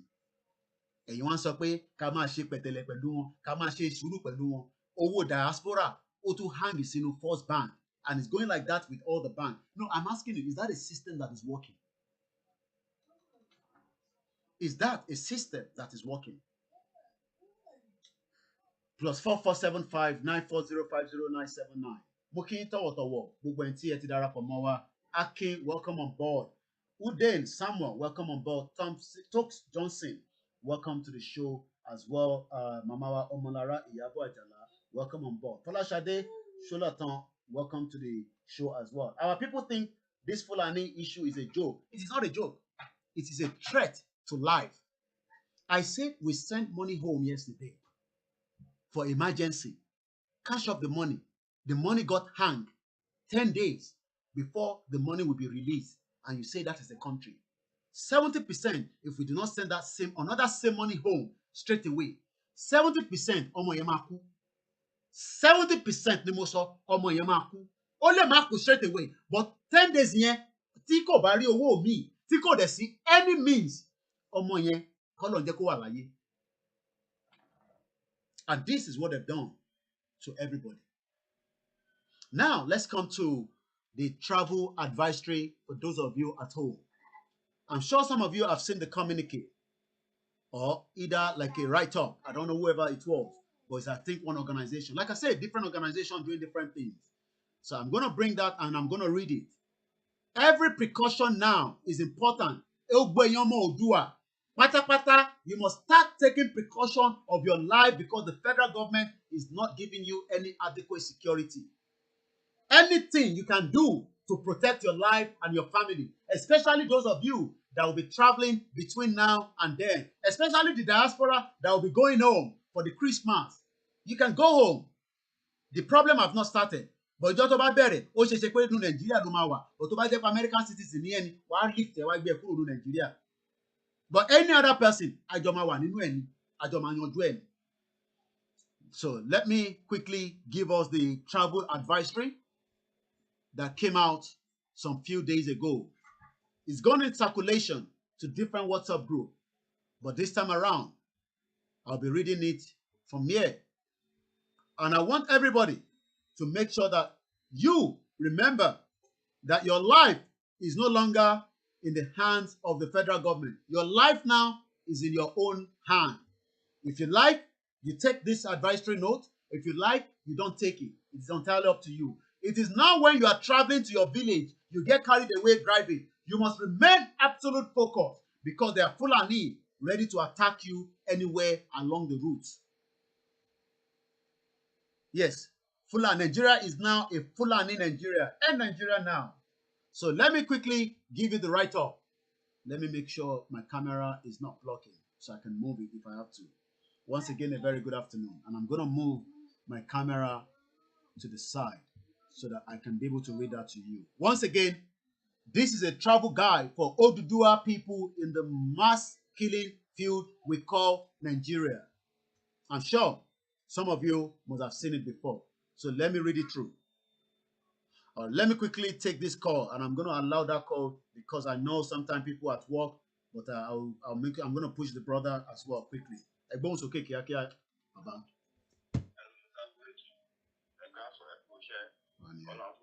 ṣe.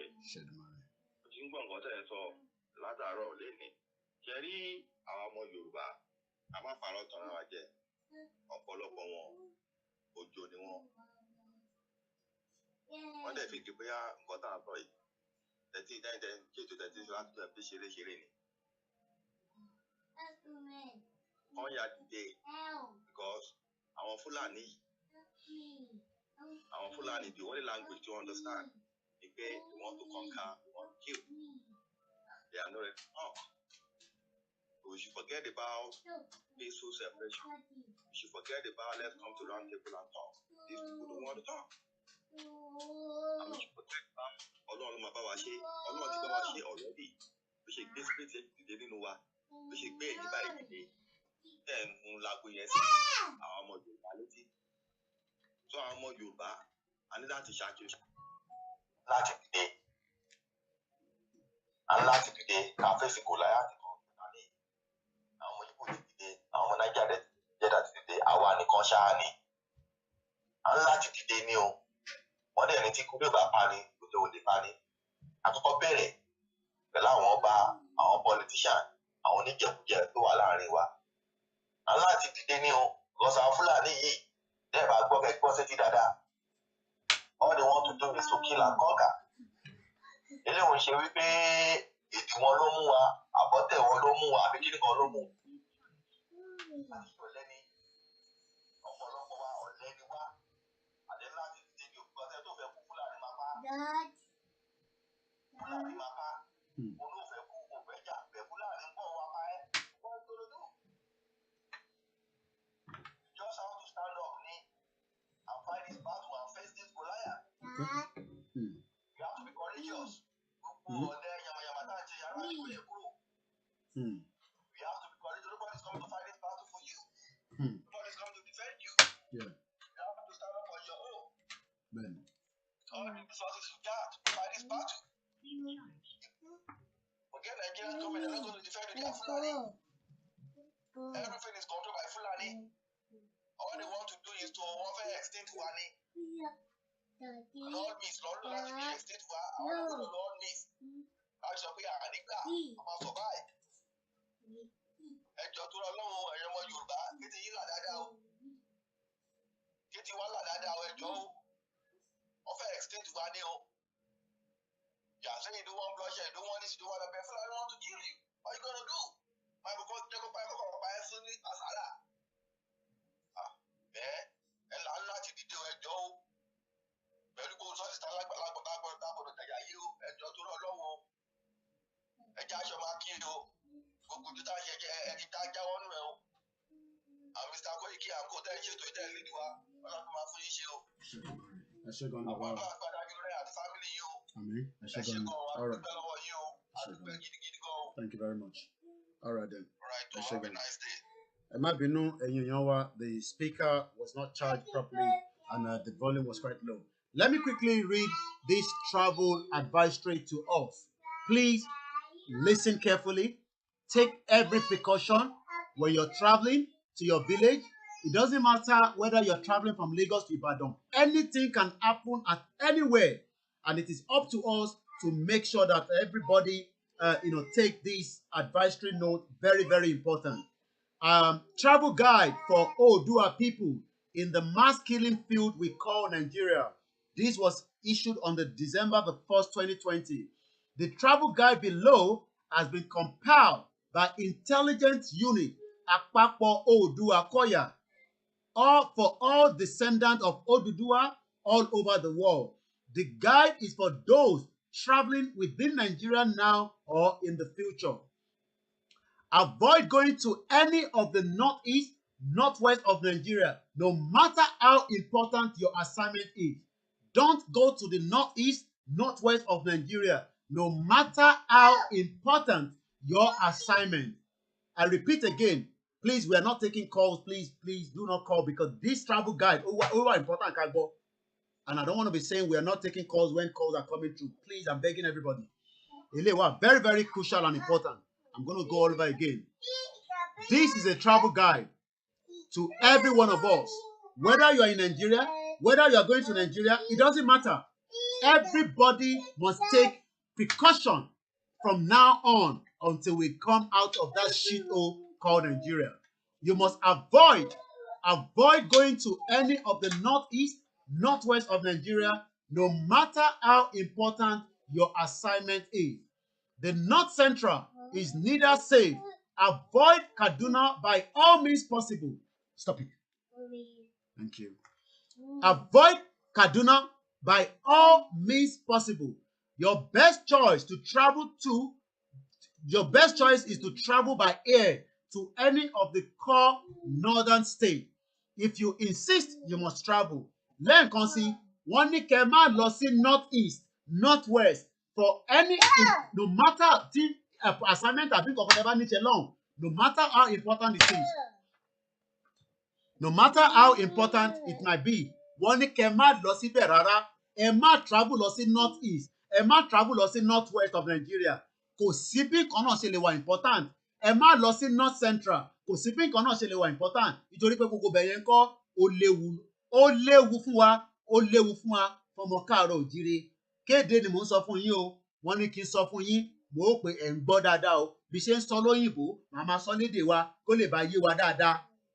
Lẹ́ẹ̀kan sí, wọ́n ní ká má rìnrìn àjò kankan lọ sí north east, north west. Ẹni tó bá fẹ́ wá lọ Kaduna àbí tó bá ní reason tó fẹ́ lọ sí ilẹ̀ Haúsá, wọ́n ní kó lọ by air.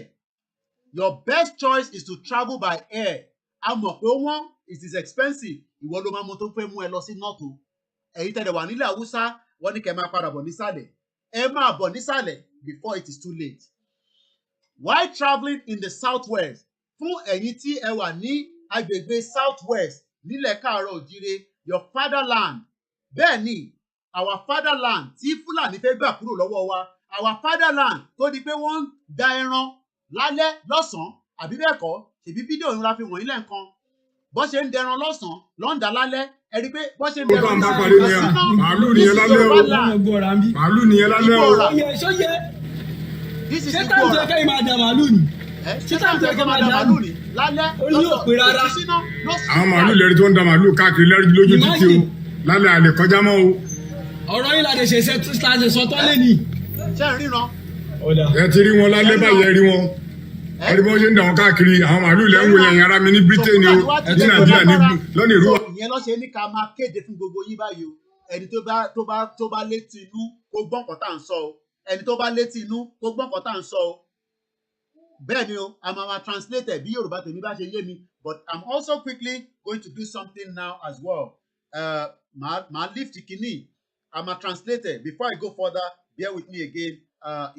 While I'm waiting to do that, because I want to translate it in Yoruba and post it to all our timeline. But I'm going to play this video while I'm preparing for that. That is with them. Yes. They can't face the battle. Yes. That's why they have to retreat back. As we are still talking now, these men, they are going through power lines. Through power lines. Break through power lines. Okay. And they make an entrance to the community. There's an entrance that they make to the communities, each community. That is where they do fall out and operate. And during this incident, there's an accident there now. Seriously. There's an accident there now. My God. A car and lose control, and 5 vehicles were involved. My God. So as we're talking about now, we have an information yesterday. Yes, sir. That the local government chairman, Agbama, that he has listed some names of the people out as a community police.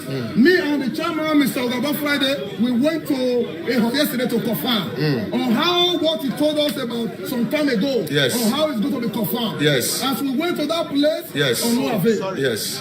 There was nothing done. It looked as if it's a political Vendetta. Yes, sir. Yes, sir. So he selected people he knows unknowingly to each community. So that is the reason why today, as our brother is being done there at the mortuary, so we said here today that we want to see the local government chairman to address each community here. Okay. That is the reason why we are blocking this roadblock here today. Thank you. Hold on now. Hold Mujane, excuse me. Now we want hold on, you talk, we want to let everybody here know that something is happening in Nigeria. The place is not safe. Look at people. Now, look at the gun that you expect. And now with this gun that they will use to fight, is this, now these guys came in with pop action. Oh my, you see? And, excuse me, sir. They said they kidnap people. How many people did they kidnap? Oh my God, 12 of them. They kidnapped 18 people from this June. 18 videos kidnapped. Yes. We are live. We are live. We are going live. Okay. I want you all to. Anybody want to talk? Anybody want to say anything? Yes, I'm not supposed to soldiers. Yes, sir. And more guns, Oga. Okay. We need more guns. Okay. We Obaje Jew, we need more guns. Okay. And we need one more car for that slope. Yeah. And we need one more car for this place. Okay, sir. We don't need. You don't tell me they don't cheat on us. Okay. We don't need no more discipline again. Okay. So that let the government should come here and tell us how you want to do it. This out road. Not all this one. My man, now introduce yourself. Go on. I remember my uncle said, DSA Jomogi Vincent, the first group of Nigeria, to hold the local government. Actually, we went on patrol this morning. Yes. At BC, Egualo Hazis. Okay. So we heard a distress call from Obadan. Okay. So we actually drove down to Obadan.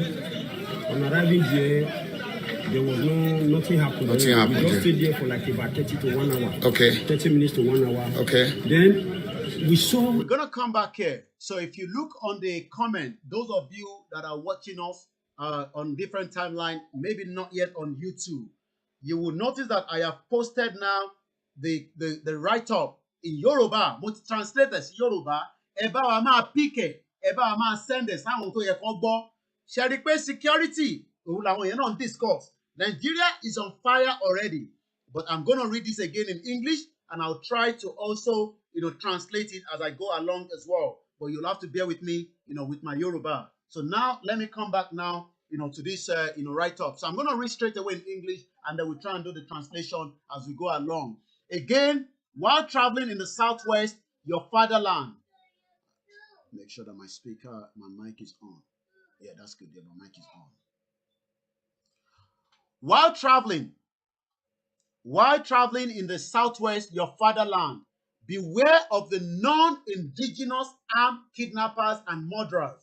They are usually of Fulani extraction. They are quite armed, vicious, bloodthirsty, eager to settle primordial scores, and brutally savage. The armed Fulani men target evening and night for their operation. Wọ́n ní ọwọ́ ìrọ̀lẹ́ mọ́ alẹ́ làwọn Fúlàní yìí máa ń ṣe operation wọn. Ẹ bá rántí pé ọba wa tó pa ọba ìlú Òfọ́n ìrọ̀lẹ́ níjọ́ Thursday last week ni wọ́n pa ọba náà.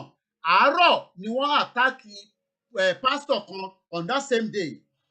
Again, they are most active on weekend, especially at dawn, evening and night, on Friday, Saturday and Sunday. Gbogbo ẹ̀yin tẹ́ ń lọ bá wọn ṣayẹyẹ lẹ́yìn tẹ́ bá ti kúrò lÉkòó níjọ́ Friday, tẹ́ ń padà bọ̀ níjọ́ Saturday, tẹ́ ń padà bọ̀ níjọ́ Sunday, àbí tẹ́ ń gbéra lọ níjọ́ Sunday, àbí tẹ́ ń gbéra lọ níjọ́ Saturday. Ẹ máa rántí pé ẹ̀yin nìkan kọ́ lẹ wà lójú títì mọ́ báyìí.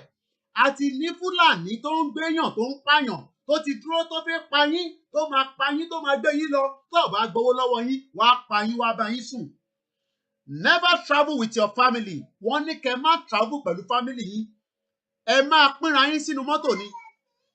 If you must travel, don't go with your wife and children. Ẹ má travel pẹ̀lú ìyàwó àtàwọn ọmọ yín nínú same vehicle. Ẹ pínra yín sínú mọ́tò ọ̀tọ̀ọ̀tọ̀.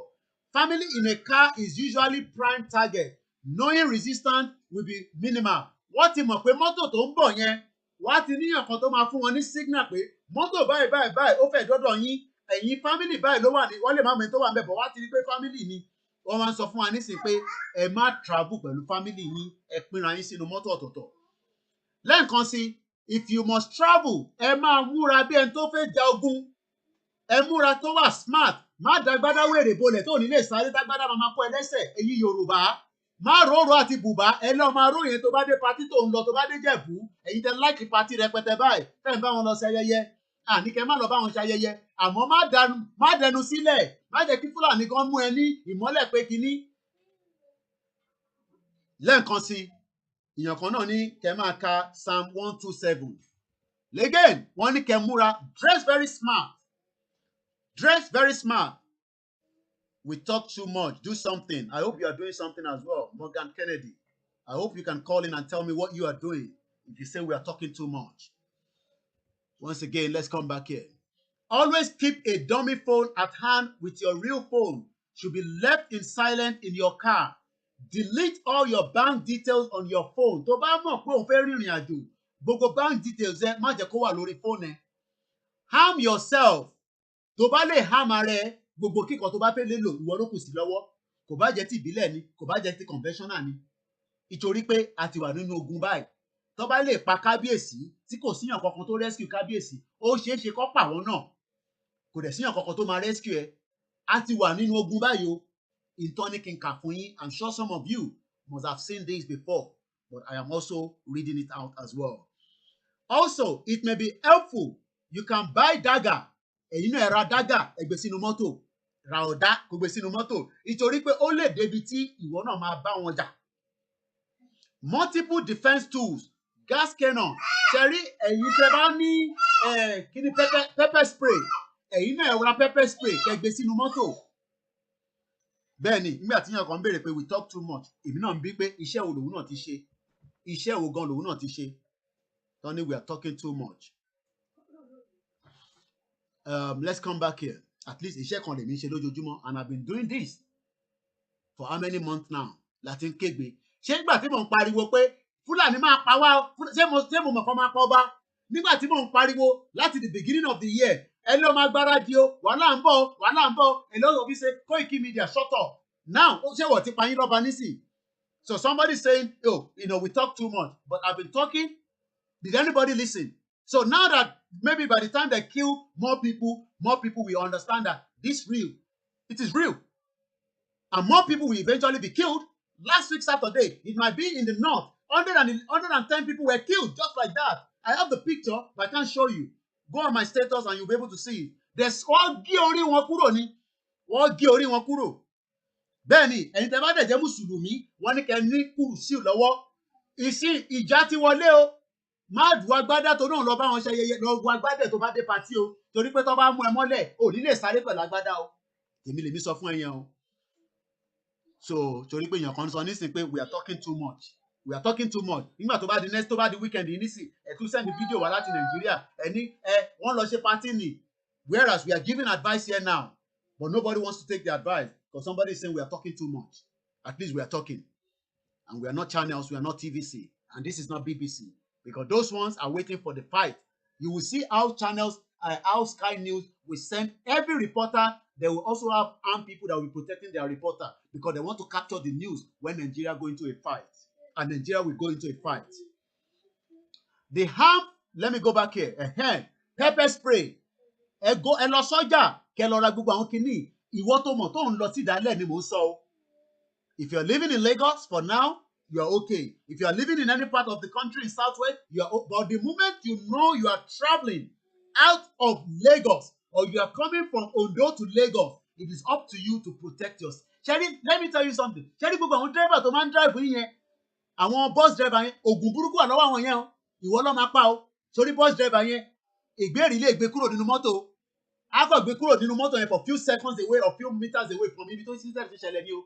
Don't think that ṣẹ́rí gbogbo àwọn tó ń drive tẹ́ rò pé they are driving you. Àwọn náà máa protect ẹ. Ìtàwọn ṣe ara wọn nìkan ló ṣe sí o. I am telling you now. Ìtorí pé tó bá dá mọ́tò dúró, ẹ̀kọ́ máa ní pé driver ti kánlẹ̀ o. Driver ti kánlẹ̀ o. So never use them unless you have a unique opportunity to attack your captor. Ìwọ náà máa gbáradì pé tó bá tẹ̀ mú ẹ, ó ṣeé ṣe kí ìwọ náà lè ní opportunity láti fi attack wọn.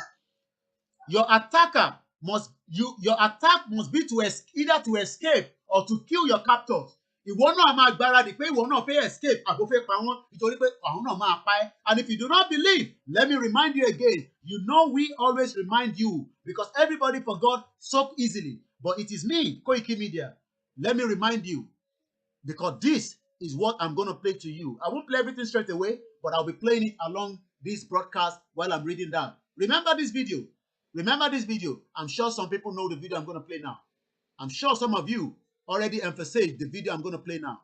I'm sure some of you know the video I'm about to show you now. But one thing I can tell you is, we don't want you to be the next victim. The driver felt the wagon's tires rupture and decided to park the car with the hope of changing the tires. It was like a film. The driver parked the car in the hope to change the tire. Ibi tí wàhálà tí wọ́n ti bẹ̀rẹ̀ nìyẹn o. Àwọn tó dàṣọ sílẹ̀ wọ́n mọ tó ń ṣe. They purposely left those nails to puncture the tire and expect you to stop. And they stop. And now, do you know what happened to her?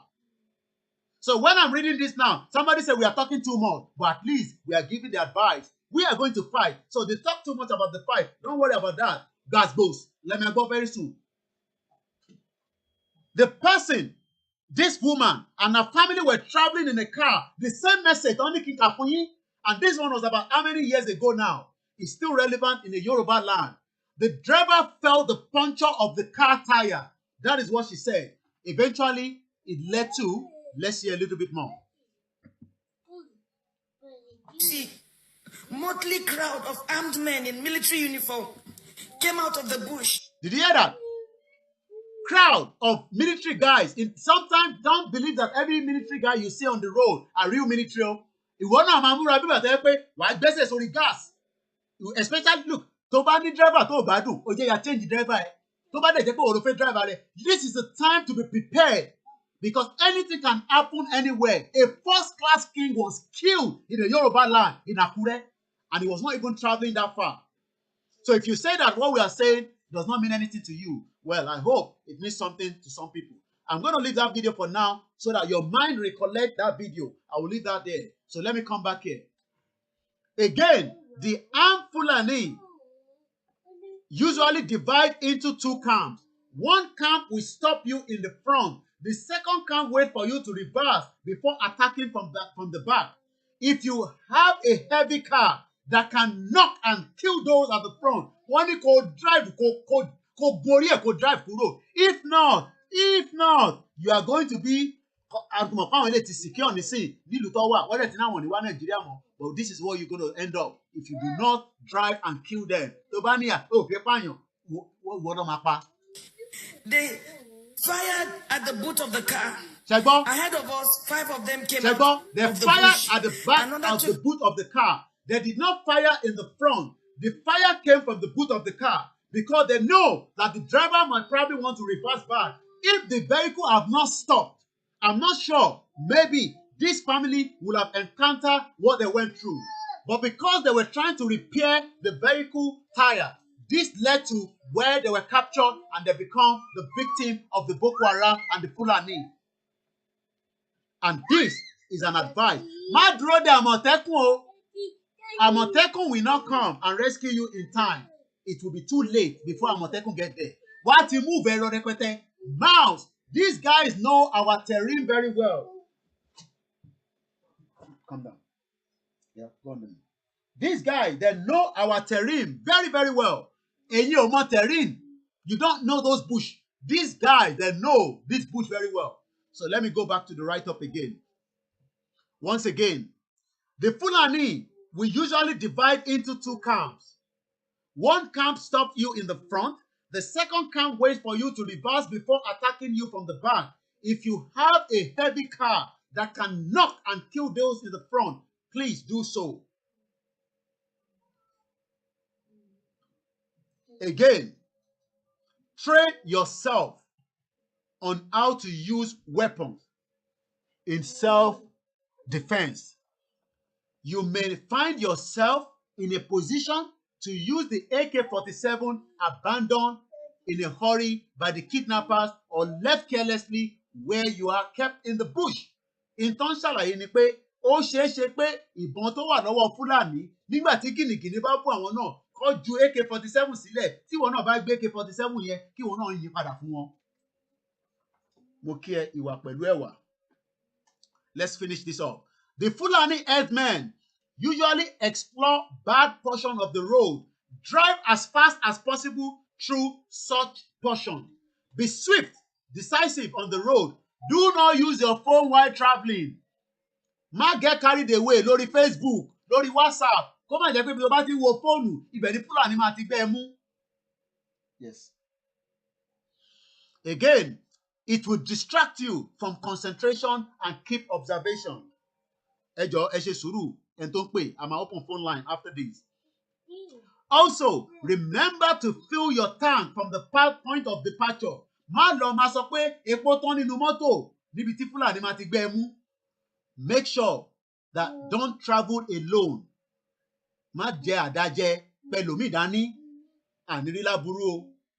If you are ever adopted, ẹ máa gbọ́ o, stay calm, cooperate with them. Stay calm and cooperate with them. Má bá wọn má lọ má bá wọn sọ̀yìnbó, because these are animals. These people do not care whether you are a Christian or Muslim. Má lọ má sálámọ̀ sí wọn. Remember this woman said during that video that her husband was trying to tell these Fulani guys that according to the Islam, you cannot have sex with a man. They told him to shut up. What do you know? Shut up. Shut up your mouth. Shut up your mouth. Yoruba people. Remember, let me play that video again. Just a recollection to what I'm reading now. Came from the rear. My daughter screamed, "Mommy, Daddy, what's going on?" There was no time to say a word. They marched us through into the bush, firing into the sky. They hit me on my chest, hit my daughter on her head. Blood oozed. At this time, it was better to kill me. I shouted at one of the armed men. His response was hell. He went straight for my private part, tore my dress with his gun. The others ripped my dresses. I was left with my undies. My husband and my daughter started crying. Two of them dug their teeth into my breasts. While attending a secondary school in Adamawa, I had lived with some Fulani, so I understood a few Fulani words. I started pleading, at least for my daughter. To my shock, at gunpoint, they removed the dress of my little girl. One of them carried her on his head as a baby, as my baby struggled, shouting, "Daddy, Mommy, what's going on? Help me!" I could not help myself. We marched for 9 hours. I was half naked. Did you hear that? They marched for 9 hours because the Fulani guys have enough energy. They have those energy. They know the route. What ti mọ gbogbo ibi táwa ò mọ̀. Ẹ mọ̀ páwa là kì í explore. Àwọn tí explore gbogbo ibi tí tó bá gbéyàn. Wọ́n mọ ibi tó lè tètè gbà. Wọ́n mọ̀ pé the next person lè tètè tẹ̀lé wọn. So wọ́n máa cut corners. And this is what this advisory note is telling us. This is real. Fulani are not our friends. Don't go and be telling them assalamu alaikum. Ìwọ ló máa kọ́kọ́ padà nù. Because they believe that you are probably part of the infidel. You are just trying to pretend that you are even a Muslim. What? Anyone a Muslim here? Let's read back some of those as well. Also, make sure you fill the tank of your vehicle at the point of where you are moving from. Don't leave it to where you think that, oh, aloma feel it or no. Kò di pé epo lọ tán nínú mọ́tò. You are on your own. If you are ever adopted, please stay calm and cooperate, but be keen to maximize any opportunity. Ìwọ náà máa wò bí ìgbà tó yẹ pé o ti ready láti sá lọ. Ìyẹn mo ṣe ní má lọ wọ agbádá wèrè. Tó bá lọ wọ agbádá yẹn lè lọ kó bẹ. Torí pé tó bá ti fẹ́ máa sáré, agbádá yẹn lè lọ kó ẹlẹ́sẹ̀ kó ṣubú dànù. Ìgbà ó máa yìnbọn fún ẹlẹ́sẹ̀kẹsẹ̀ mọ́ bẹ́ẹ̀ ni. But tó bá ti dress smart, there's tendency pé ìwọ náà máa wò pé one way or the other ni, is either kúkú àbí kí ìwọ náà kó sá lọ. Again, if you are sure of escaping into the bush without your car, leave the car door open and the ignition key on. This will distract the kidnappers and attract passers. Àwọn náà fẹ́ pẹ́ lórí operation. They only need 1 or 2 operations to move. But the moment that you want to launch a megele to launch a Baba Gosi maybe Osibajo àti the dead man in Asoro ọgbẹ́ ẹ lọ nìyẹn. Again, the trouble spot ẹ máa wá gbọ́ bíbá dáadáa o. Ibi tí gbogbo ẹ̀ ti wà tó ti le gbogbo lélẹ́yìí. The trouble spot are the entire Yoruba space. Gbogbo lé Yorùbá pátápátá ni wọ́n ti wà. But the most importantly, Ògèrè, Gbọ̀ngán, Gbọ̀ngàn Junction. Somebody called me from Port Harcourt, and the guy was saying to me that Gbọ̀ngàn Junction has been a big problem for a very long time. Those of you that know this area will know what I'm talking about. One náà àwọn ibi tó jẹ́ very very trouble spots. Ògèrè, Gbọ̀ngàn Junction, Ìgbòho Ṣakí Way, Ìkẹrẹ Adó Road, Ifẹ̀ Ìbàdàn Highway, Ọ̀yọ́ Ògbómọ̀ṣọ́ Highway, Warri Benin Highway, Ìkọ́lẹ̀ Àmúò Lọ́kọ́já Highway, Ìlọrin Ẹgbẹ́dẹ́, Ìlọrin Ẹgbẹ́ Highway, Jẹ̀bà Border Saadu Way, Iléṣà Ìtàlọ́rẹ̀ Way, Ògùntún Arákejì Adó Way. If you have the chance, drive close to a lorry or trailer on the highway. Ẹ máa gbọ́ o, the last one. Put on your local radio while traveling, not listening to music. Don't get carried away and be listening to Davido. Davido have so many security when he's traveling. Don't worry yourself about Davido while you are traveling. Keep it to the radio station in case there are information that might be relevant to another kidnap that have taken place on the highway. Whenever you see cow, be suspicious. Mo mọ báwọn ilé ṣe drive lára wọn, ó ṣeé ṣe káwọn bàbá yìí kan ní oògùn lára. Where is that video? Oh, I think I closed it. The earlier video tí a play lẹ́ǹkan yẹn, òun lélẹ̀. Àwọn ilé nísìn àyà wọn kí. There's tendency that these ones, wọ́n ṣe ń sọ̀rọ̀ gan, tí Fúlàní gan bá máa bá attack wọn, àfikọ́ ya kò gùn kọ́ fi ya bá ara wọn jà. Let's watch. Màálù nìyẹn lálẹ́ o. Màálù nìyẹn lálẹ́ o. Ṣóyẹ ṣé táìmù tó yẹ kẹ́yìn máa dà màálù ni? Ṣé táìmù tó yẹ kẹ́yìn máa dà ni? Orí yóò pè rárá. Àwọn màálù lẹ́rìí tó ń da màálù káàkiri lẹ́rìí lójú títì o. Lálẹ́ àlè kọjá mọ́ o. Ọ̀rọ̀ yìí làdè ṣe sọ tán lẹ́nìí. Ẹ ti rí wọn lálẹ́ báyìí, ẹ rí wọn. Ẹ rí bí wọ́n ṣe ń dà wọn káàkiri. Àwọn màálù lẹ́ ń wo yẹn ara mi ní Britain o. Ní Nàìjíríà ní lọ́nà ìrúwà làwà yẹn lálẹ́ báyìí o. Àtobìnrin àtọkùnrin ni o. Wọ́n ṣe ń dà wọn kiri ni àmọ́ tó ti ń dà wọn bọ̀ o. Now I'm sure you all know what I'm talking about. I've said mine. I will allow calls to come in for another 25 minutes, and at exactly 2:30, I will bring the broadcast to an end. It's not about the long show. It's about getting the message. Once again, I will re-emphasize again that every WhatsApp group in Nigeria, if you are not holding any physical meeting, you might as well delete that WhatsApp group as quickly as possible. And if anybody is picked up by the federal government, be rest assured, that is when the war between us and the federal government will start straight away. Let's open the phone line, for you to get your voice in as well. And at exactly 2:30, I will bring the show to an end. +4475 9405097. Make it snappy, make it very quick so that we can get as many few calls. And then at about 25 past, I will be bringing the show to an end as well. While I'm waiting for that, I'm just going to quickly read some of the comments. This is an interactive platform. This is where I read comments. This is where I also tell those on YouTube and read their comment so that those watching and listening to us on other platforms can also hear your own view as well. Also, I'd like to appreciate those that are listening to us on our Mixed LR. We continue to say thank you very much. Emirat, Idowu Phillips, a very regular, and also my brother Felix, that is also listening to us as well. Also, we hope that we will continue to make awareness. Without funding, we cannot do any awareness. We can do more, but the little resources that we have, we will not be able to do as much as well. Continue to support. Media needs funding. Every blessed day, we are spending money, the little that we have. So continue to donate. Donation is the key. As you donate to Koiki Media, don't also forget that the rescue fund is still there. Donate as well. Remember, the Ilanomo Dudua website is out. Go and register. I think it's about 1,000 naira, 5,000, and I think 20,000 naira as well. Also, the Paraport Defense as well. All these different organizations, different groups, don't ask them what they want to do with the money, as long as they are doing the purpose of what the money will be useful for. But like I always say, without the media, there's not much that can be done as well. We are doing the best. We are moving and we are mobilizing people every blessed day. Every day is costing money. We are moving them from one end to the other.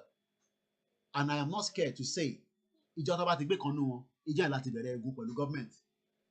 Ìjọ yẹn làwa máa bẹ̀rẹ̀ wàhálà pẹ̀lú government. It costs less to destroy. It costs less to damage. Ṣàbáwọn ìbọn làwọn ní. ṣèbí ìbọn làwọn ní a sọ fún wọn pé nǹkan tó lè damage ó pọ̀ jù bọ́n lọ in tó lè damage ó pọ̀ jù bọ́n lọ in tó lè damage ó máa bring gbogbo economy Nigeria down straight away ni straight away. But you want me to go into details? I won't go into details.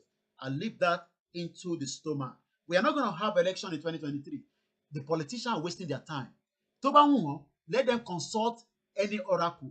Tó bá wù wọ́n, let them bring more machineries. Tó bá wù wọ́n, kó pẹran lójoojúmọ́. Election will not hold in Nigeria. That's if Nigeria will exist before then. Because before then, there will be more problem coming. And I can assure you that. I've seen it. I've seen it. This is not a joke.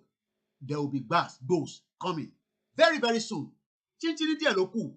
Ẹ máa gbọ́ lórí media, ẹ máa gbọ́ lórí newsprint, ẹ máa gbọ́ lórí channels, ẹ máa gbọ́ lórí TVC. BBC máa gbé, Sky News máa gbé. Pé àní kúrò ní Nàìjíríà yẹn, bàbá ńlá rọ́ nìyẹn sẹ́. This generation will finish off the job that the previous generation, like our parents, refused to conclude. Let's read some of the comments quickly as well. At the Lincoln on YouTube, is it bad to express our feelings towards our single Yoruba sisters? Not at all. Okay, I don't know what is going on there. Also, somebody say, okay, ignore that person. Yeah, the person say, we're just talking.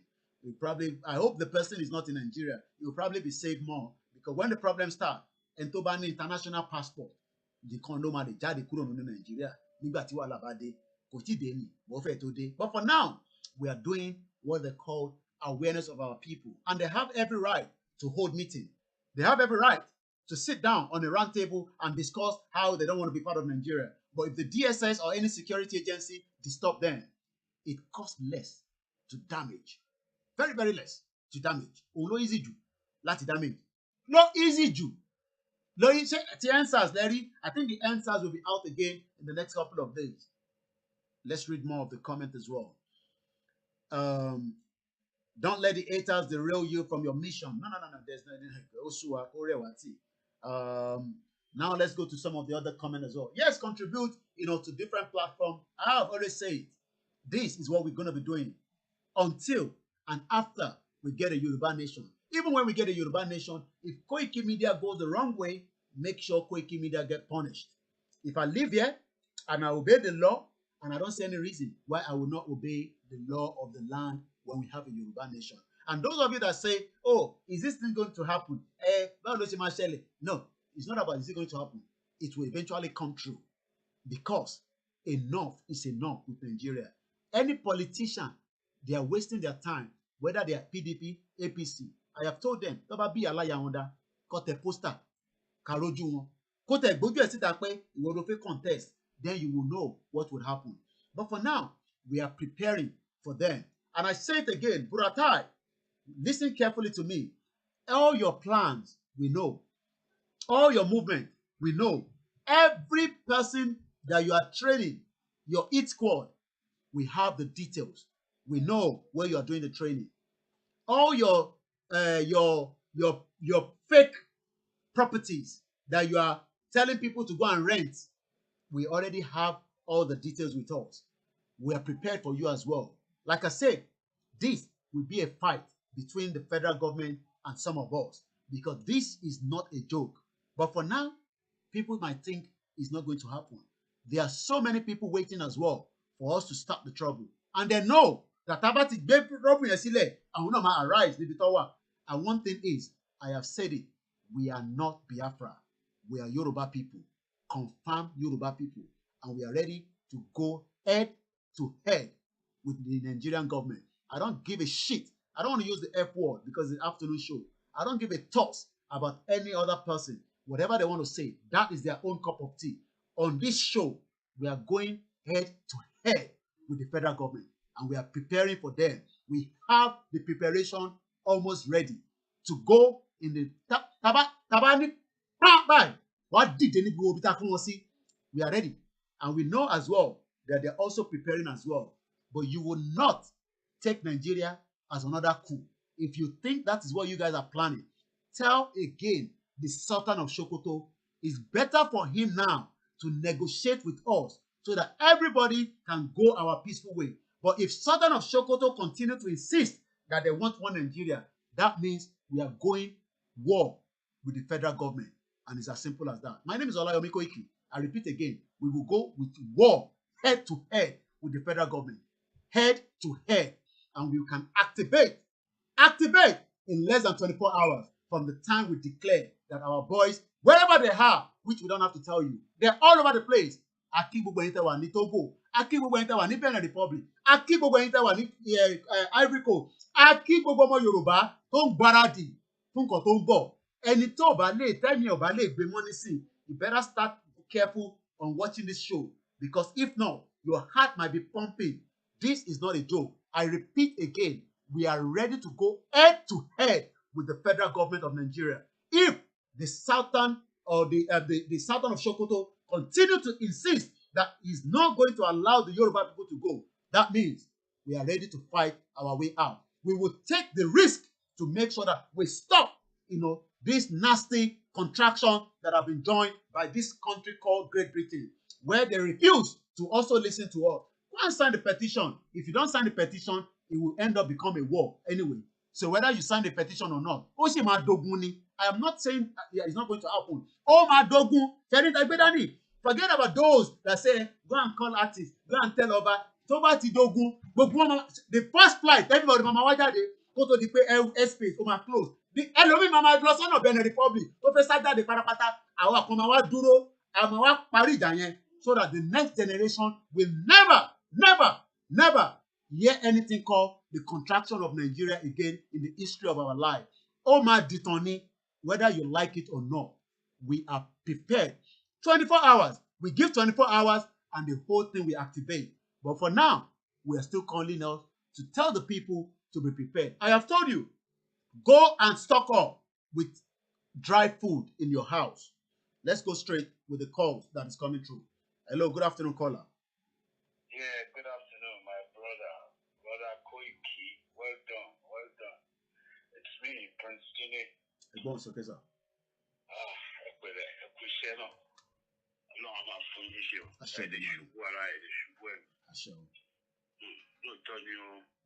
Nigeria ti di nǹkan tó jẹ́ pé a ní láti múra gidi. Advice tí mo kàn ní nǹkan tí mo kàn fẹ́ títò yín létí nǹkan tí mo mọ̀ pé ẹ̀yin náà ẹ lóye ẹ̀ ni. Ó ní wípé kán túbọ̀ rán àṣìbáàlà ti ní àmọ̀tẹ́kùn níbẹ̀ yìí. Kò yẹ kí àmọ̀tẹ́kùn máa dúró dìgbà tó máa pe àwọn pé situation ṣẹlẹ̀ níbi kan. Bẹ́ẹ̀ni.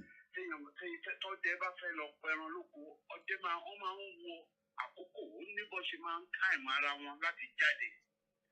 Ó ní báwọn Haúsá yẹn náà ṣe ń táìmù ara wọn bó ṣe ń bọ́ sínú oko yẹn. Àwọn tó bá fẹ́ ṣiṣẹ́ ni kán gbà sí. Tó bá wọ gbogbo ibi tí Ọlọ́run ṣe àti ṣẹ́rí irú information tá ti níyẹn, àwọn strategic places táwọn fífi yẹn ń lọ yẹn, kán dẹ àwọn ọdẹ wá síbẹ̀. Ọdẹ tó bá gbójú tó bá gbómú Ọlọ́run ni mo sọ ilé níwájú yìí tí next time tí máa ní ẹlẹ́ Nàìjíríà yẹn tó báyìí Ọlọ́run ló máa lè gbọ́ máa make sure pé mo rí Bàbá Sunday Igboho.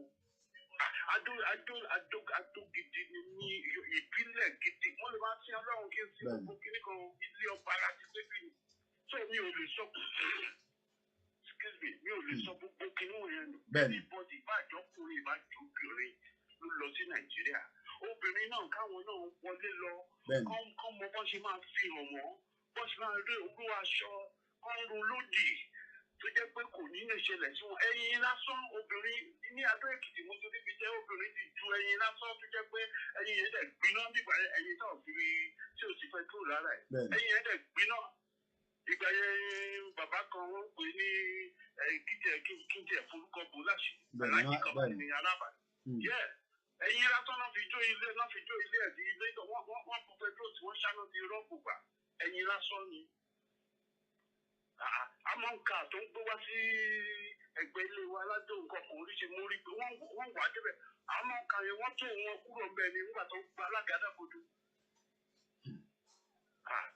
Ẹni bá lọ sí Nàìjíríà ń sìn pẹ̀lú bí àwọn èèyàn wa tó wà tó ń dúró dáadáa yìí.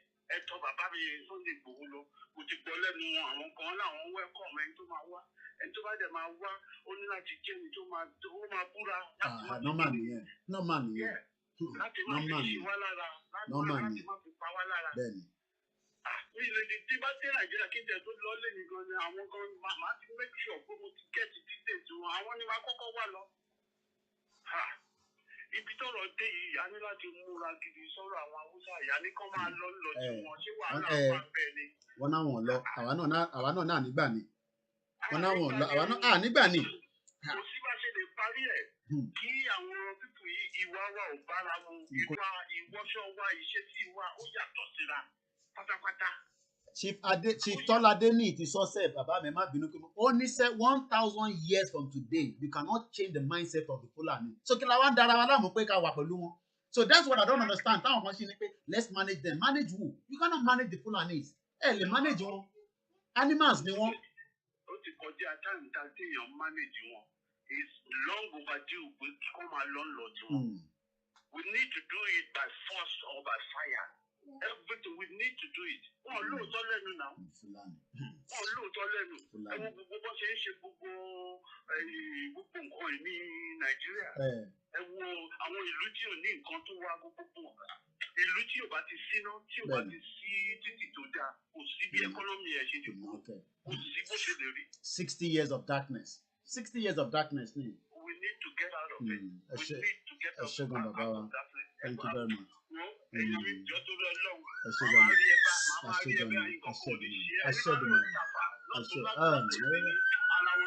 Àti fìyẹn sọ́wọ́ Ọlọ́run lọ́kàn tán ara wọn ni ẹ ṣé gan ni bàbá mi. Thank you very much ẹ ṣé gan ni sir. Àti sọ̀rọ̀ lẹ́yìn ètò Prince ló pè tán yẹn láti wíbàá +447594050979. We just take 1 or 2 more calls and then we will start saying a very good afternoon to those of you that are watching us. But before I go, let me also insist, say this. Let us continue. Those of us that are prayer warriors, please don't leave it behind. Let us use every available prayer that we can use, to call the Almighty Creator, whether it's God, whether it's Jesus, whether it's Anobi, whichever one, ever fellow. Ẹ máa lò nísinsìnyí. Ní time mọ́. Ṣé rí ẹ má wà deceive pẹ̀lú gbogbo tẹ́ ń wò Nàìjíríà. Kìnní kan lọ síbí kan.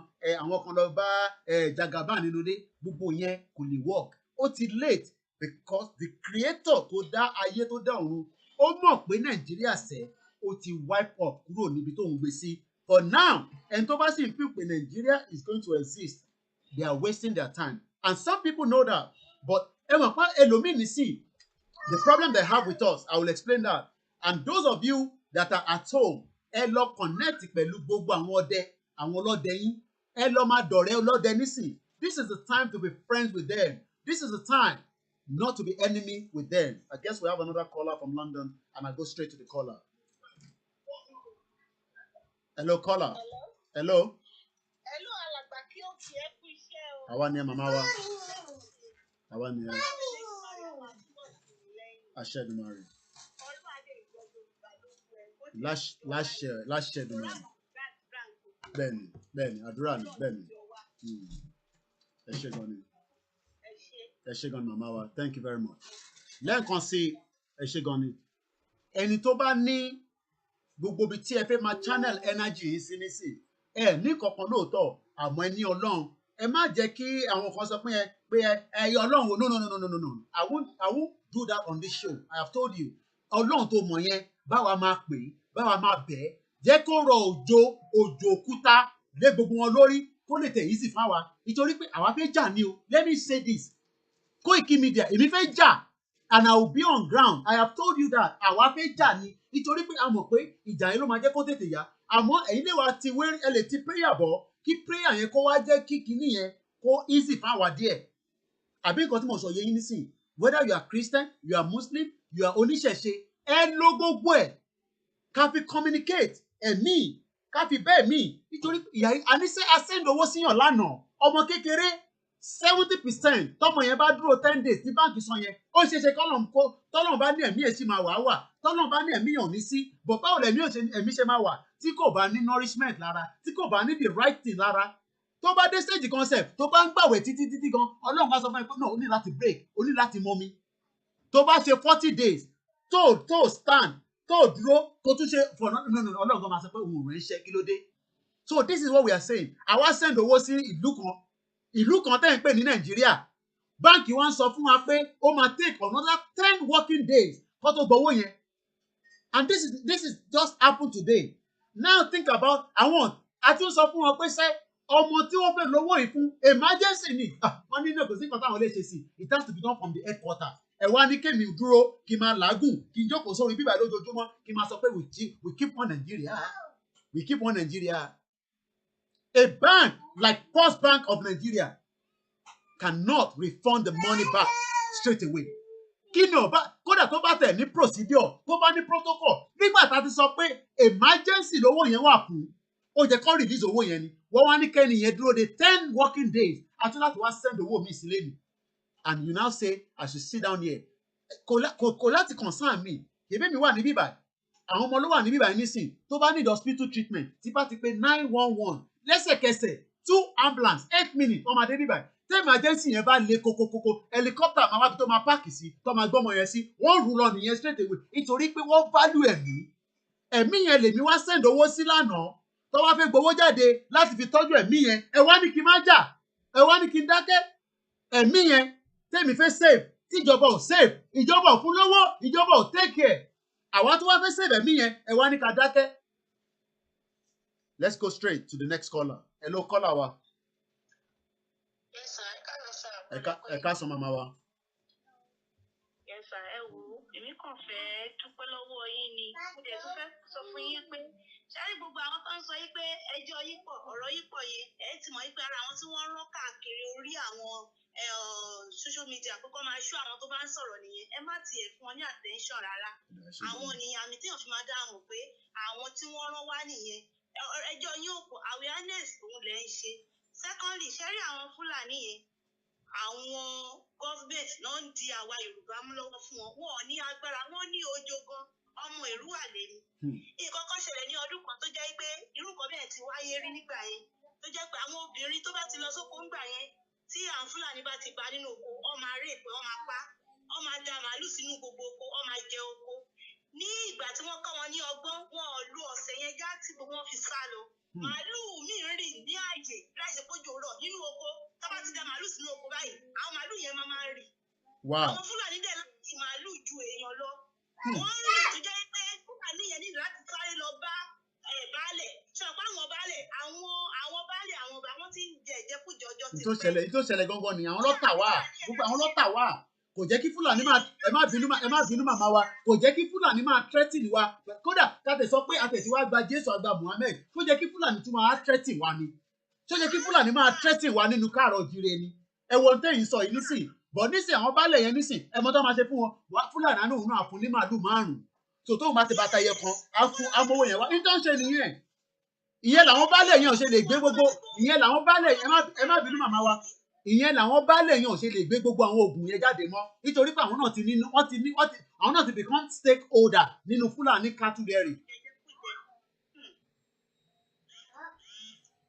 ẹ ṣé gan ni mà ẹ ṣé gan màmá wa. That's why. So nǹkan tó ń ṣẹlẹ̀ nìyẹn ní ìgbà tí àwọn àgbẹ̀ wọ́n ti ẹ̀ wá náà wọ́n yìnbọn fún wọn tó bá ti da màálù sínú oko báyìí àwọn màálù yẹn máa rìn ní. Àwọn Fúlàní yẹn máa ké èyí tó ṣẹlẹ̀ lójú tèmi máa yẹn gba ní ọdún náà ó gba 6 million lọ́wọ́ Fúlàní yẹn káwọn màálù ẹ̀ tó jáde. Òfin ọkọ̀ wọ́n ń rìn ní ìgbà tí wọ́n dẹ̀ fún lówó àwọn ọlọ́pàá dá sí oníṣòwò ọkọ̀ wọn ṣebí wọn ló kó wọn síbẹ̀ ṣebí wọn ló kó wọn sí kó mú wọn jáde. Fún rẹ̀ lọ́dọ̀ èmi á fún ìwọ ní iye báyìí èmi á fún ìwọ ní iye báyìí ó wá ní ó yá kókó wá tó kówó yẹn síbẹ̀ náà ọ̀rọ̀ náà ló bá sọ pé yá kó àwọn màálù kó máa lọ sọ́rọ́ ìjáde báyìí wọ́n mú eré ni. Ẹ wò ní àárín ọdún bíi mélòó kan gbogbo ìlú yẹn ó dá wáíwáí fáwọn Fúlàní wọ́n sá lọ. Ọlọ́run á túbọ̀ ṣèyá nínú ayé wa ó dà pé nǹkan tó tún máa padà ṣẹlẹ̀ sí wọn yẹn wọ́n máa padà sá lọ ní ìpínlẹ̀ tó máa kọ́ wọn. Ẹ wo ẹkún ṣẹ́bọ̀dá mi Ọlọ́run gbogbo àwọn abiyamọ ayé àwọn abiyamọ ọ̀run ẹ bá ń sọ fún wọn. tó máa ṣe nínú àwẹ̀ bíríbírí ni mo wà yìí nǹkan kò ní ṣe yín kò ní sọmọ yín kò ní ṣèyàwó yín gbogbo àwọn tí wọ́n ń gbógun tilẹ̀ Yorùbá nìkan máa ṣe bí wọ́n ṣe ṣe kan sí òdá nǹkan tí òdá máa ṣe wọn. Bẹ́ẹ̀ni àmín ẹ ṣé gan ni màmá wa thank you very much ẹ ṣé gan ni. We have another caller coming through. We're just taking calls. Ẹ bá mute the background yẹn ká lè bá gbọ́ yín ẹ ti wọlé 2588.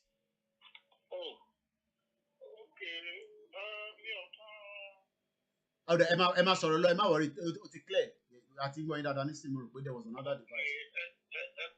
Ẹ káàbọ̀ bàbá wa, ẹ káàbọ̀ sórí ètò.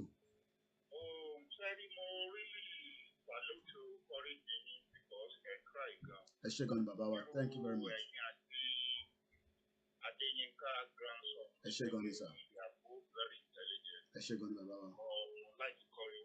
Thank you sir.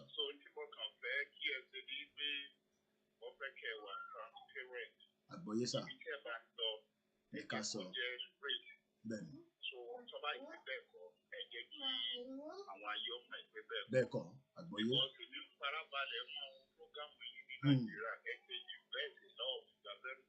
Ẹ ṣé gan ni sir.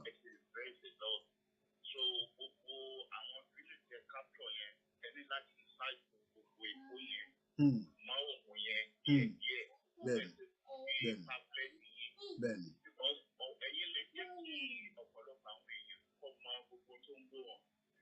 So àbẹ̀ ti ṣe yẹn àìdí àjẹjù yẹn ẹni láti lò ní àárín yín ní ìjókòó nígbà yìí sódà tọrọ yẹn. Kò lè ẹ ṣé gan ni sir. Àgbọ̀yé sir, àgbọ̀yé sir. Then another thing tell me say wípé people like you and people love you. Ẹ jẹ́ kí account tí àwọn èèyàn bá fẹ́ máa donate owó sí. Bẹ́ẹ̀ni. Ẹ jẹ́ kó máa reflect lórí screen. Okay. So there is a lot of people who can contribute. But our argument over is a lot of people. Yeah. They say that we will say that we Àgbọ̀yé sir. Àgbọ̀yé sir. Ó yé mi. Bẹ́ẹ̀ni, ó ti yé wa bí tẹ sọ mọ́ ẹ náà, ó ti yé wa.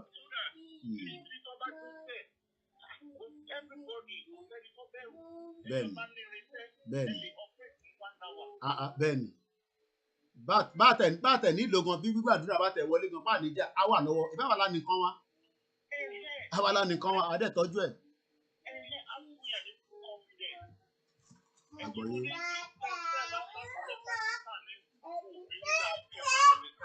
Bẹ́ẹ̀ni. Bẹ́ẹ̀ni. Bẹ́ẹ̀ni. Bẹ́ẹ̀ni. Bẹ́ẹ̀ni. Bẹ́ẹ̀ni. Bẹ́ẹ̀ni sir.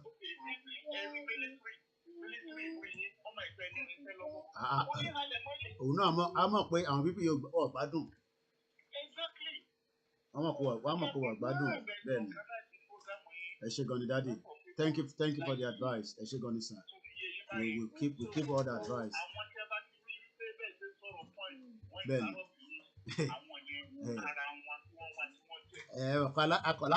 Because at the end of the day, I mean, I understand that some people are making response when people, put a comment like that. But it's also, part of the, conversation, because at the end of the day, we are not fighting anybody. Àbá Yorùbá kankan jà, àbá Ìgbò jà, àmọ́sẹ́ afẹ́ kúrò ní Nàìjíríà ni.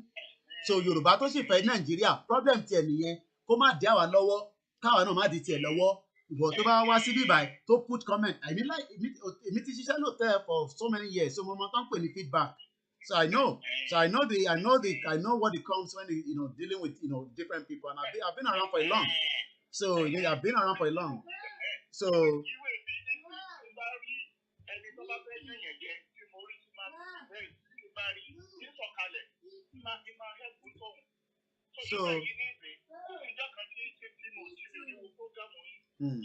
know what is going on in Nigeria, because TVC news kò ní sòótọ́. Níbo ọ lè ráyè ẹ mọ̀ pé tó bá tẹ̀ fẹ́ mo ní nọ́mbà Ṣeun Ọ̀kínbalóyè tó bá tẹ̀ fẹ́ sọ́gun sẹ̀ àwọn platform tó wà yẹn kò ní jẹ́ kó sọ. It's as simple as that. Nítorí pé ibi tóun náà ti ń ṣiṣẹ́ tó ti ń jẹ nìyẹn, but àwọn ìyẹn là ṣe tẹ́mi náà bá lọ ṣiṣẹ́ pẹ̀lú BBC gbogbo tí mo sọ yìí má ti sign ní bíbẹ̀ lẹ́yìn wà ó ti náà kankan tó máa sign ìyẹn mo ṣe lọ ṣiṣẹ́ pẹ̀lú BBC mo ṣe lọ ṣiṣẹ́ pẹ̀lú Sky News.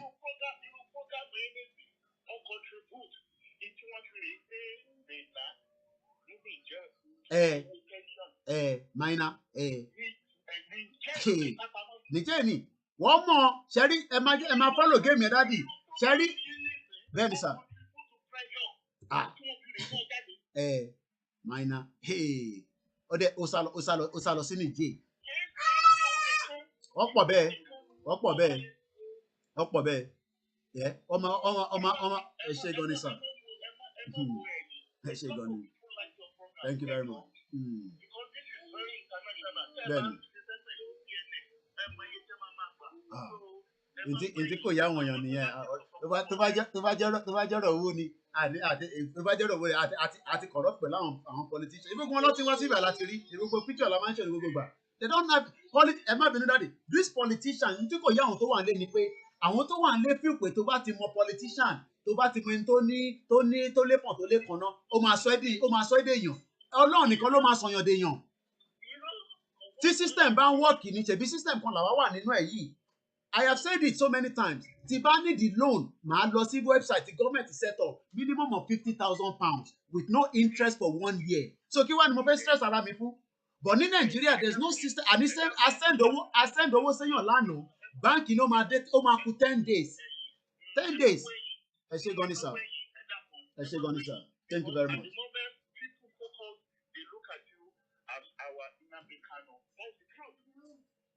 Ẹ ṣé gan ni sir.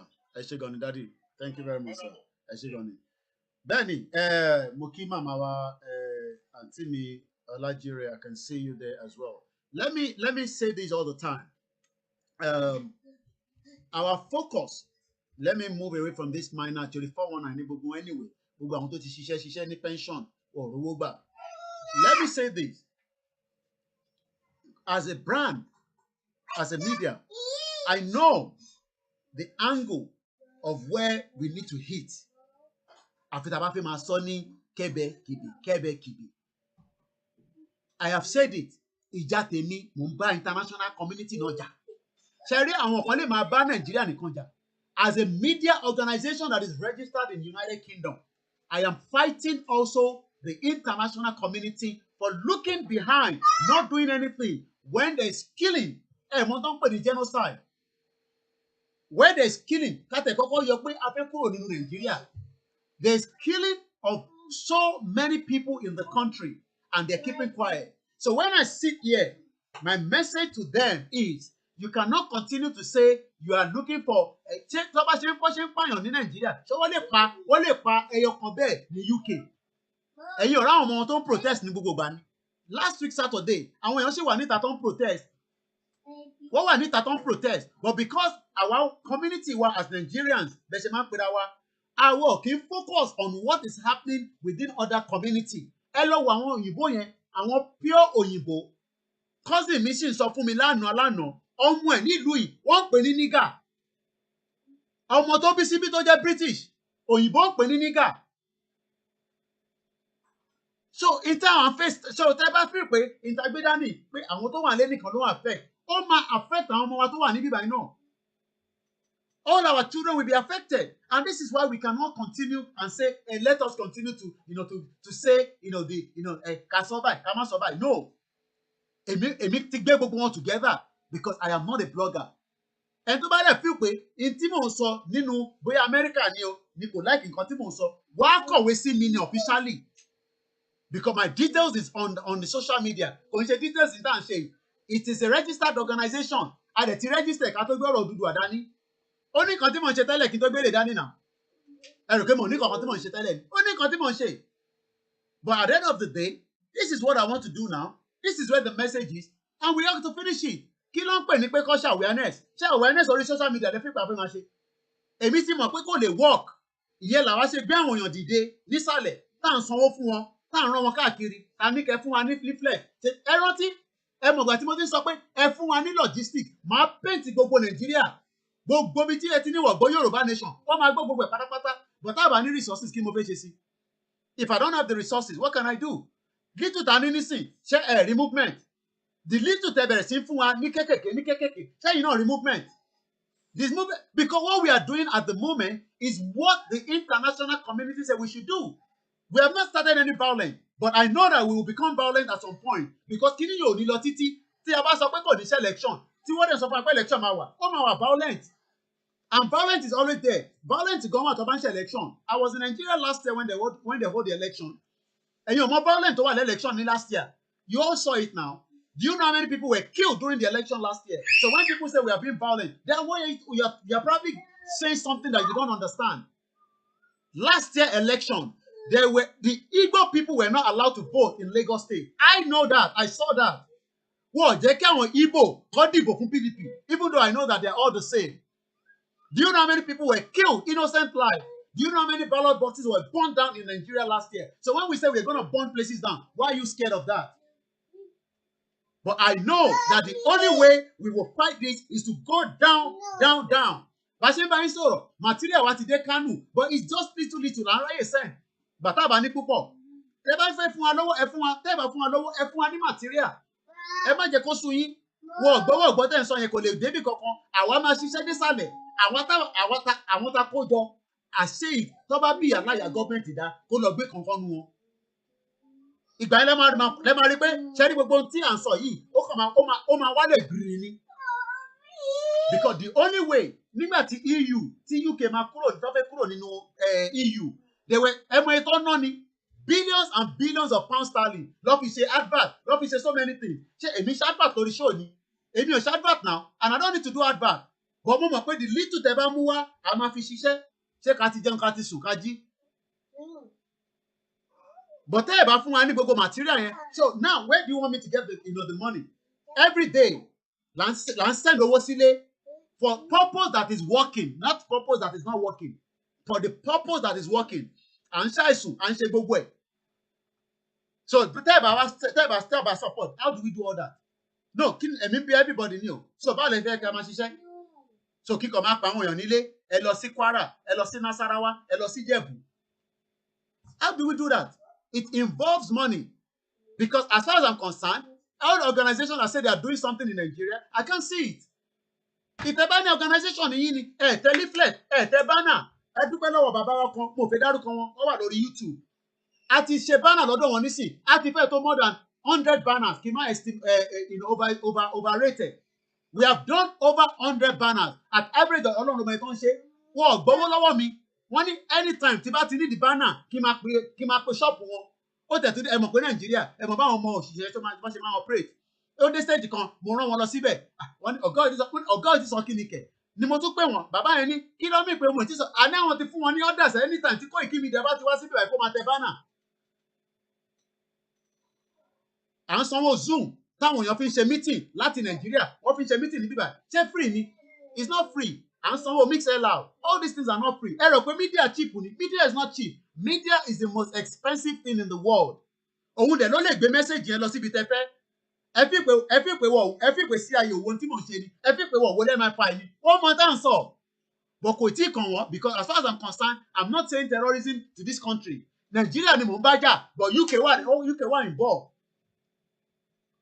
So ìtẹ́ bá fi pé mo kàn jókòó síbẹ̀ mo ń sọ̀rọ̀ UK government máa wá gbé mi irọ́ nípa wọ́n lè gbé jack shit tó bá dẹ̀ gbé mi wàhálà máa ṣẹlẹ̀ fact ni mo sọ fún yín because spirit ló fẹ́ gbé ìjà tá à ń jà mo ti sọ fún yín is spiritual and physical but báwo la ṣe fẹ́ win physical okay ẹni kẹ́ máa gbàdúrà lóòótọ́ ẹ̀ ń gbàdúrà but how do we win the physical? Physical is not about pé tá bá lọ ra irinṣẹ́ because ẹlòmíì máa rò pé ó dìgbà tá bá lọ ra irinṣẹ́ ìyẹn là ń pè ní physical. The physical is ká máa visit àwọn èèyàn ẹ mọ̀ pé ń tá lọ bá tó rí flyer ọkùnrin máa tutù pé òun ti ń dúró de kínní ẹlòmíì kan nínú ẹ ló máa sọ fún wọn pé òun ní nǹkan tóun lè fi protect Yorùbá nation. Ẹ mọ̀ pé àwọn ìyá tó ń wọlé lọ báyẹn àwọn ìyá yẹn ti ń dúró de kínní for a very long time. PDP ti sú wọn, APC ti sú wọn. So it's an opportunity for us to penetrate those people. But if we don't have the leaflet, how do we do so? Ẹ fún wa ní flyer tẹ́ ẹ bá lè fún wa lówó ẹ ṣe 10,000 tẹ́ ẹ bá ṣe wọ́n pè mí láti Ọ̀ṣun nísìn bàbá ìrìnàjò tá a tún máa lọ ní next week leaflet ti tán now ìbọ̀lẹ̀ fi fẹ́ kẹ̀mí rówó nísìn ìbọ̀lẹ̀ ti fẹ́ kí Koikimedia rówó ṣe èmi ṣiṣẹ́ ni mo ṣáà ṣiṣẹ́ eléyìí la gbé dání nísìn eléyìí ó ti gba time mi and I'm okay with it 24 hours la fi ń jókòó 24 hours ẹ fi pè tí bá kúrò lórí ètò gbogbo ilẹ̀ ọmọ bẹ́ẹ̀ ṣe ń pè náà round the clock làwọn èèyàn fi ń pèyàn round the clock but kò sú wa because this is what we want to do mo ti sacrifice for UK government nínú òtútù nínú ọ̀rùn I have done 22 years. It's more than enough. Tí bàtẹ̀ ṣiṣẹ́ kankan, ìyẹn kò mean anything. Let me serve the remaining to get you out of this shit country called Nigeria. Let us do that. But we cannot do that if you are not funding the media. It's not about to fund the media. A máa lọ, physical guerrilla war ni, kí gbogbo ẹ̀ kó dàrú. But if you want us to go létò yẹn làwọn kan fẹ́. It's okay, we can do that, but it will involve a lot of money on the physical ground. Tí àwọn tó wà nílé, because I don't want to be mentioning àwọn bàbá kan, àwọn organization kan, tó bá jẹ́ pé wọ́n ń ṣiṣẹ́ lóòótọ́ ni, kí ló dé tí wọ́n ti pín flyer dé gbogbo ibi táwọn lọ yẹn? Ṣèbí lé làwọn wà. Kí ló dé tí ò ṣe lè pín flyer? Ṣèbí àwọn lọ sọ fún wa pé winter gbé dání yo, ó ti wà lọ́ndà UNPO. Kí ló dé tí ṣe wá gbé banner lọ sí gbogbo àdúgbò ní gbèríko? Who is deceiving who? Who is fooling who? Ẹ fẹ́ máa fa kínní, ẹ fẹ́ máa fà bí ìgbà táwọn papọ̀ mọ́ àtẹran, àwọn ọ̀dẹ̀ nígbà. Because what some people are doing it, wọ́n fẹ́ slow process yìí down. Ẹ láti máa ronú ẹ̀yin Yorùbá, wọ́n fẹ́ slow process yìí down. Tó máa fi selection míì, tó bá tí Málà bá dẹ̀ ti selection míì, wọ́n kó gbogbo alẹ́rú nìyẹn. Ẹgbẹ́ tí Buratai sọ pé òun ní di 20 years ká tó lè ṣe tán nínú terrorism. So I am happy with what I'm doing at the moment. I have served this country. The following week, tí mo dé ìlú yìí mo ti bẹ̀rẹ̀ sí ṣiṣẹ́. 22 years ni mo fi serve ìlú yìí, kò tí tó ni. Ẹ jẹ́ nfìyí tó kù ká fi gbé kúrò nínú Nàìjíríà. Ẹ tó bá dẹ̀ rò pé kíní yóò ní bọ́ọ̀sì, ìwọ́gun ọmọ tó ń ṣe nìyẹn. But before we go physical, a ní láti lọ spiritual. Spiritual ẹni ẹ máa ṣàdúrà. Yes, it's good, but it's not going to solve the problem alone. Àní kẹ́ máa ṣàdúrà, àní kẹ́ máa ṣe àmì, àní kẹ́ máa gbàwẹ̀, but we must go physical. Àwọn tó wà ní gbèríko tó bá gbọ́. We have another caller. Ẹ bá wa mute the background yẹn jọ. Ẹ ṣé gan ni sir. Ẹ bá wa mute ẹ ṣọ.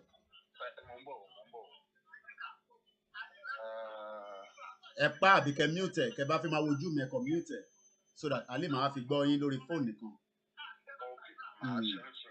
Ẹ ṣé gan ni sir.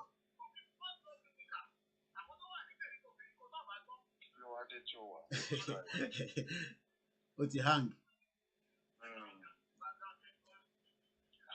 Ẹ move kúrò níbẹ̀ nígbà yàbí kẹ́ dá nǹkan bò. Nǹkan tí mo ti ẹ̀fẹ̀ ṣe gan ni mo fẹ́ dá nǹkan bò ni. Mo ti get over it. All right sir. Ẹ̀gbọ́n sókè moment tó sọ̀rọ̀ but ẹ máa sọ̀rọ̀ lọ because nọ́mbà yín wà sí lórí nọ́mbà mi. Ẹ ti rí òkè. Bẹ́ẹ̀ni sir. One, mo bá bàbá Koiki sọ̀rọ̀. Mr. Koiki náà ló ń sọ̀rọ̀. Ṣẹ́gun Ọláoyè ló ń sọ̀rọ̀. Okay. Ṣé mo pé mo wà lórí ètò kó tó di ká máa lọ further? Because mo mọ̀ bí a private call. Bí a private tó bá jẹ́ private call ẹ jẹ́ ká sọ̀rọ̀ later because mo wà lórí program báyìí. Mo rò pé dá sétò ni. Obìnrin kan pè é mínísítò tó ń sọ̀rọ̀ nípa ẹni tó kó máa kọ́ṣẹ́ kó máa tó wọnú. Oh yeah, bẹ́ẹ̀ ni tó pè tán nísìnyí mo rántí yẹ. Ṣé ẹ lè pe wúmà yẹn lẹ́yìn? Ẹ má ọ̀rẹ́ gbogbo ẹ̀ máa pọ̀ lẹ́yìn. Mo mọ nọ́mbà tó pè yẹn. Because it's a useful tool. Bẹ́ẹ̀ni. Ìyẹn gangan. Then nǹkan tá à ń sọ ńjọ́ yẹn ẹlẹ́ máa pè padà ẹ jẹ́ ká sọ̀rọ̀ later because private call eléyìí nísìnyí and I won't hold program because orí show ni mo wà live by so we tẹ̀ ń sọ nísìnyí jẹ́ ká máa pè later because I think it's a more private call than the broadcast. Anyway, let me wind down and say a very good afternoon to everybody. Enjoy the rest of the evening. But the fact has to be said, media will do the biggest job even after we've won a Yoruba nation. Katogba, media máa ṣiṣẹ́. Tabatugba tán, media máa ṣiṣẹ́. But tó àwọn organization yẹn bá ń ṣiṣẹ́ nílé, ó jẹ́ kí wọ́n ti rìnrìn àjò jù báwa ṣe ń rìn lọ. Ṣèbí kékèké láwa fi ń rìn, ìbílé làwọn wà. Who is fooling who? Ẹ fẹ́ delay Yoruba nation. Ẹ fẹ́ bá wa delay ẹ̀. Ẹ wá ń fà mọ́ra yín lọ́wọ́. Anyway, I have to go now. Have a very good afternoon, everybody. Enjoy the rest of the show. So, enjoy the rest of the day, rather. I'll be back again same time tomorrow. Bye for now.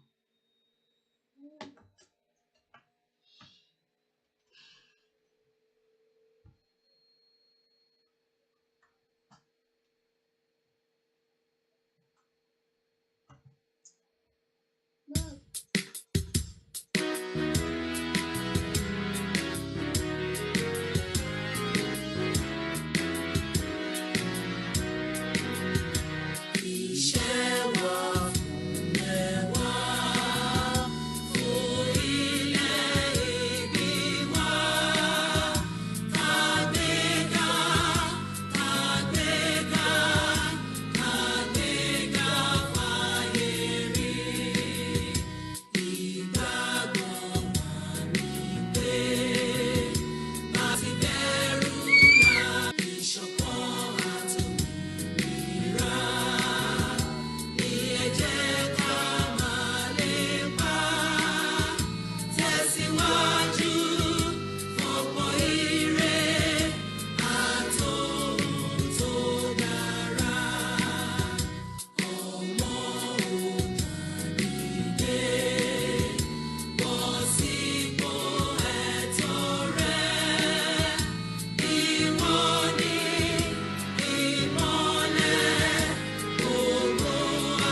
rest of the Friday. Muki Buboyinle Nkonsi. If I have not mentioned your name, please do not be offended. Buboyin Patapata ni Motiko. Odu Amagbewa. Ejo, keep note, especially in the one Nigeria. Ten Losi Party, Lati Bubobiti advisory note here. The Yoruba interpretation I've already done as well. Go on our timeline. Ejekeni Kontomo, to Itimo. We will get to where we are going. It might look like it's tough. I can tell you, Buratai is getting worried every day. That's a message I will leave with you this afternoon. Bye for now.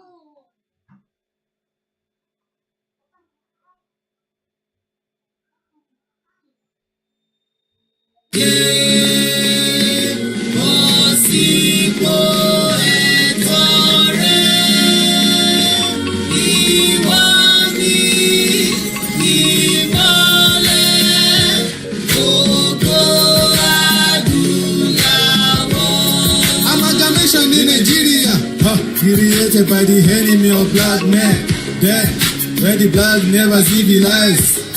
Location 9, that is what it is. The country where the leader said the people's glory. They turn gay children to prostitute, and the toy boy children to terrorists. Now, terrorists on the takeover. Yoruba people say we know they do again. Say hold the true our nation, that is what we want now. Freedom, freedom, freedom, freedom, freedom. Motherfucker, come and free us. Freedom, freedom, freedom, freedom, freedom, freedom. Now, location 9 ìlú Boko Haram, ìlú àwọn hush politician àti S-men. Fake promises every year, fake miracle everywhere, fake military anywhere. Now, all the dry people wanna go. Biafra people wanna go. Location 419 need to break up. Freedom, freedom, freedom, freedom, freedom. We need the freedom. Freedom, freedom, freedom, freedom, freedom, freedom. Kusina kusomi kusonja kusana kusisi kari tibili tabili si ha. Free education and audio. Good security na one chance.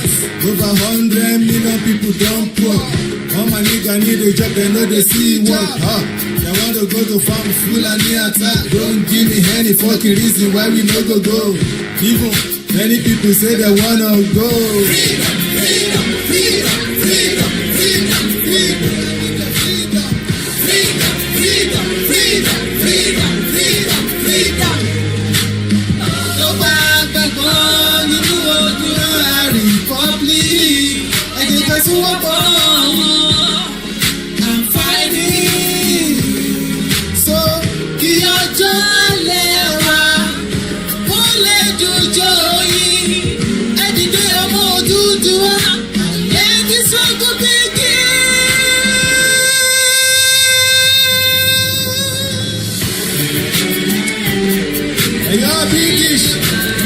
To Africa to come and enslave us, and you call it colonization. You join four nations together, and you call it one Nigeria. We tell you we are one, when only Yoruba never get themselves right. But you join us together, even with the people who never think like us. And since then, you damage our culture, you damage our language, and you damage our way of life. Just because of your whole weakness. Since 2014, come to Nigeria, come and separate what you match together as one. We are not one, we can never be one. We don't have the same culture, we don't speak the same language. We just came here from nowhere and match us together. Who made it God over us? We don't know anything about us. We just come here from nowhere and match us together. Since then, we never get it right. And here you are, everybody today, as what it told. Amalgamation 418 expire. What expire láti 2014. So IG Emasu àsìkò ti tó láti jà fún ẹ̀tọ́ lẹ́ bàbá yín. A fool at 60 is a fool forever. Emasu.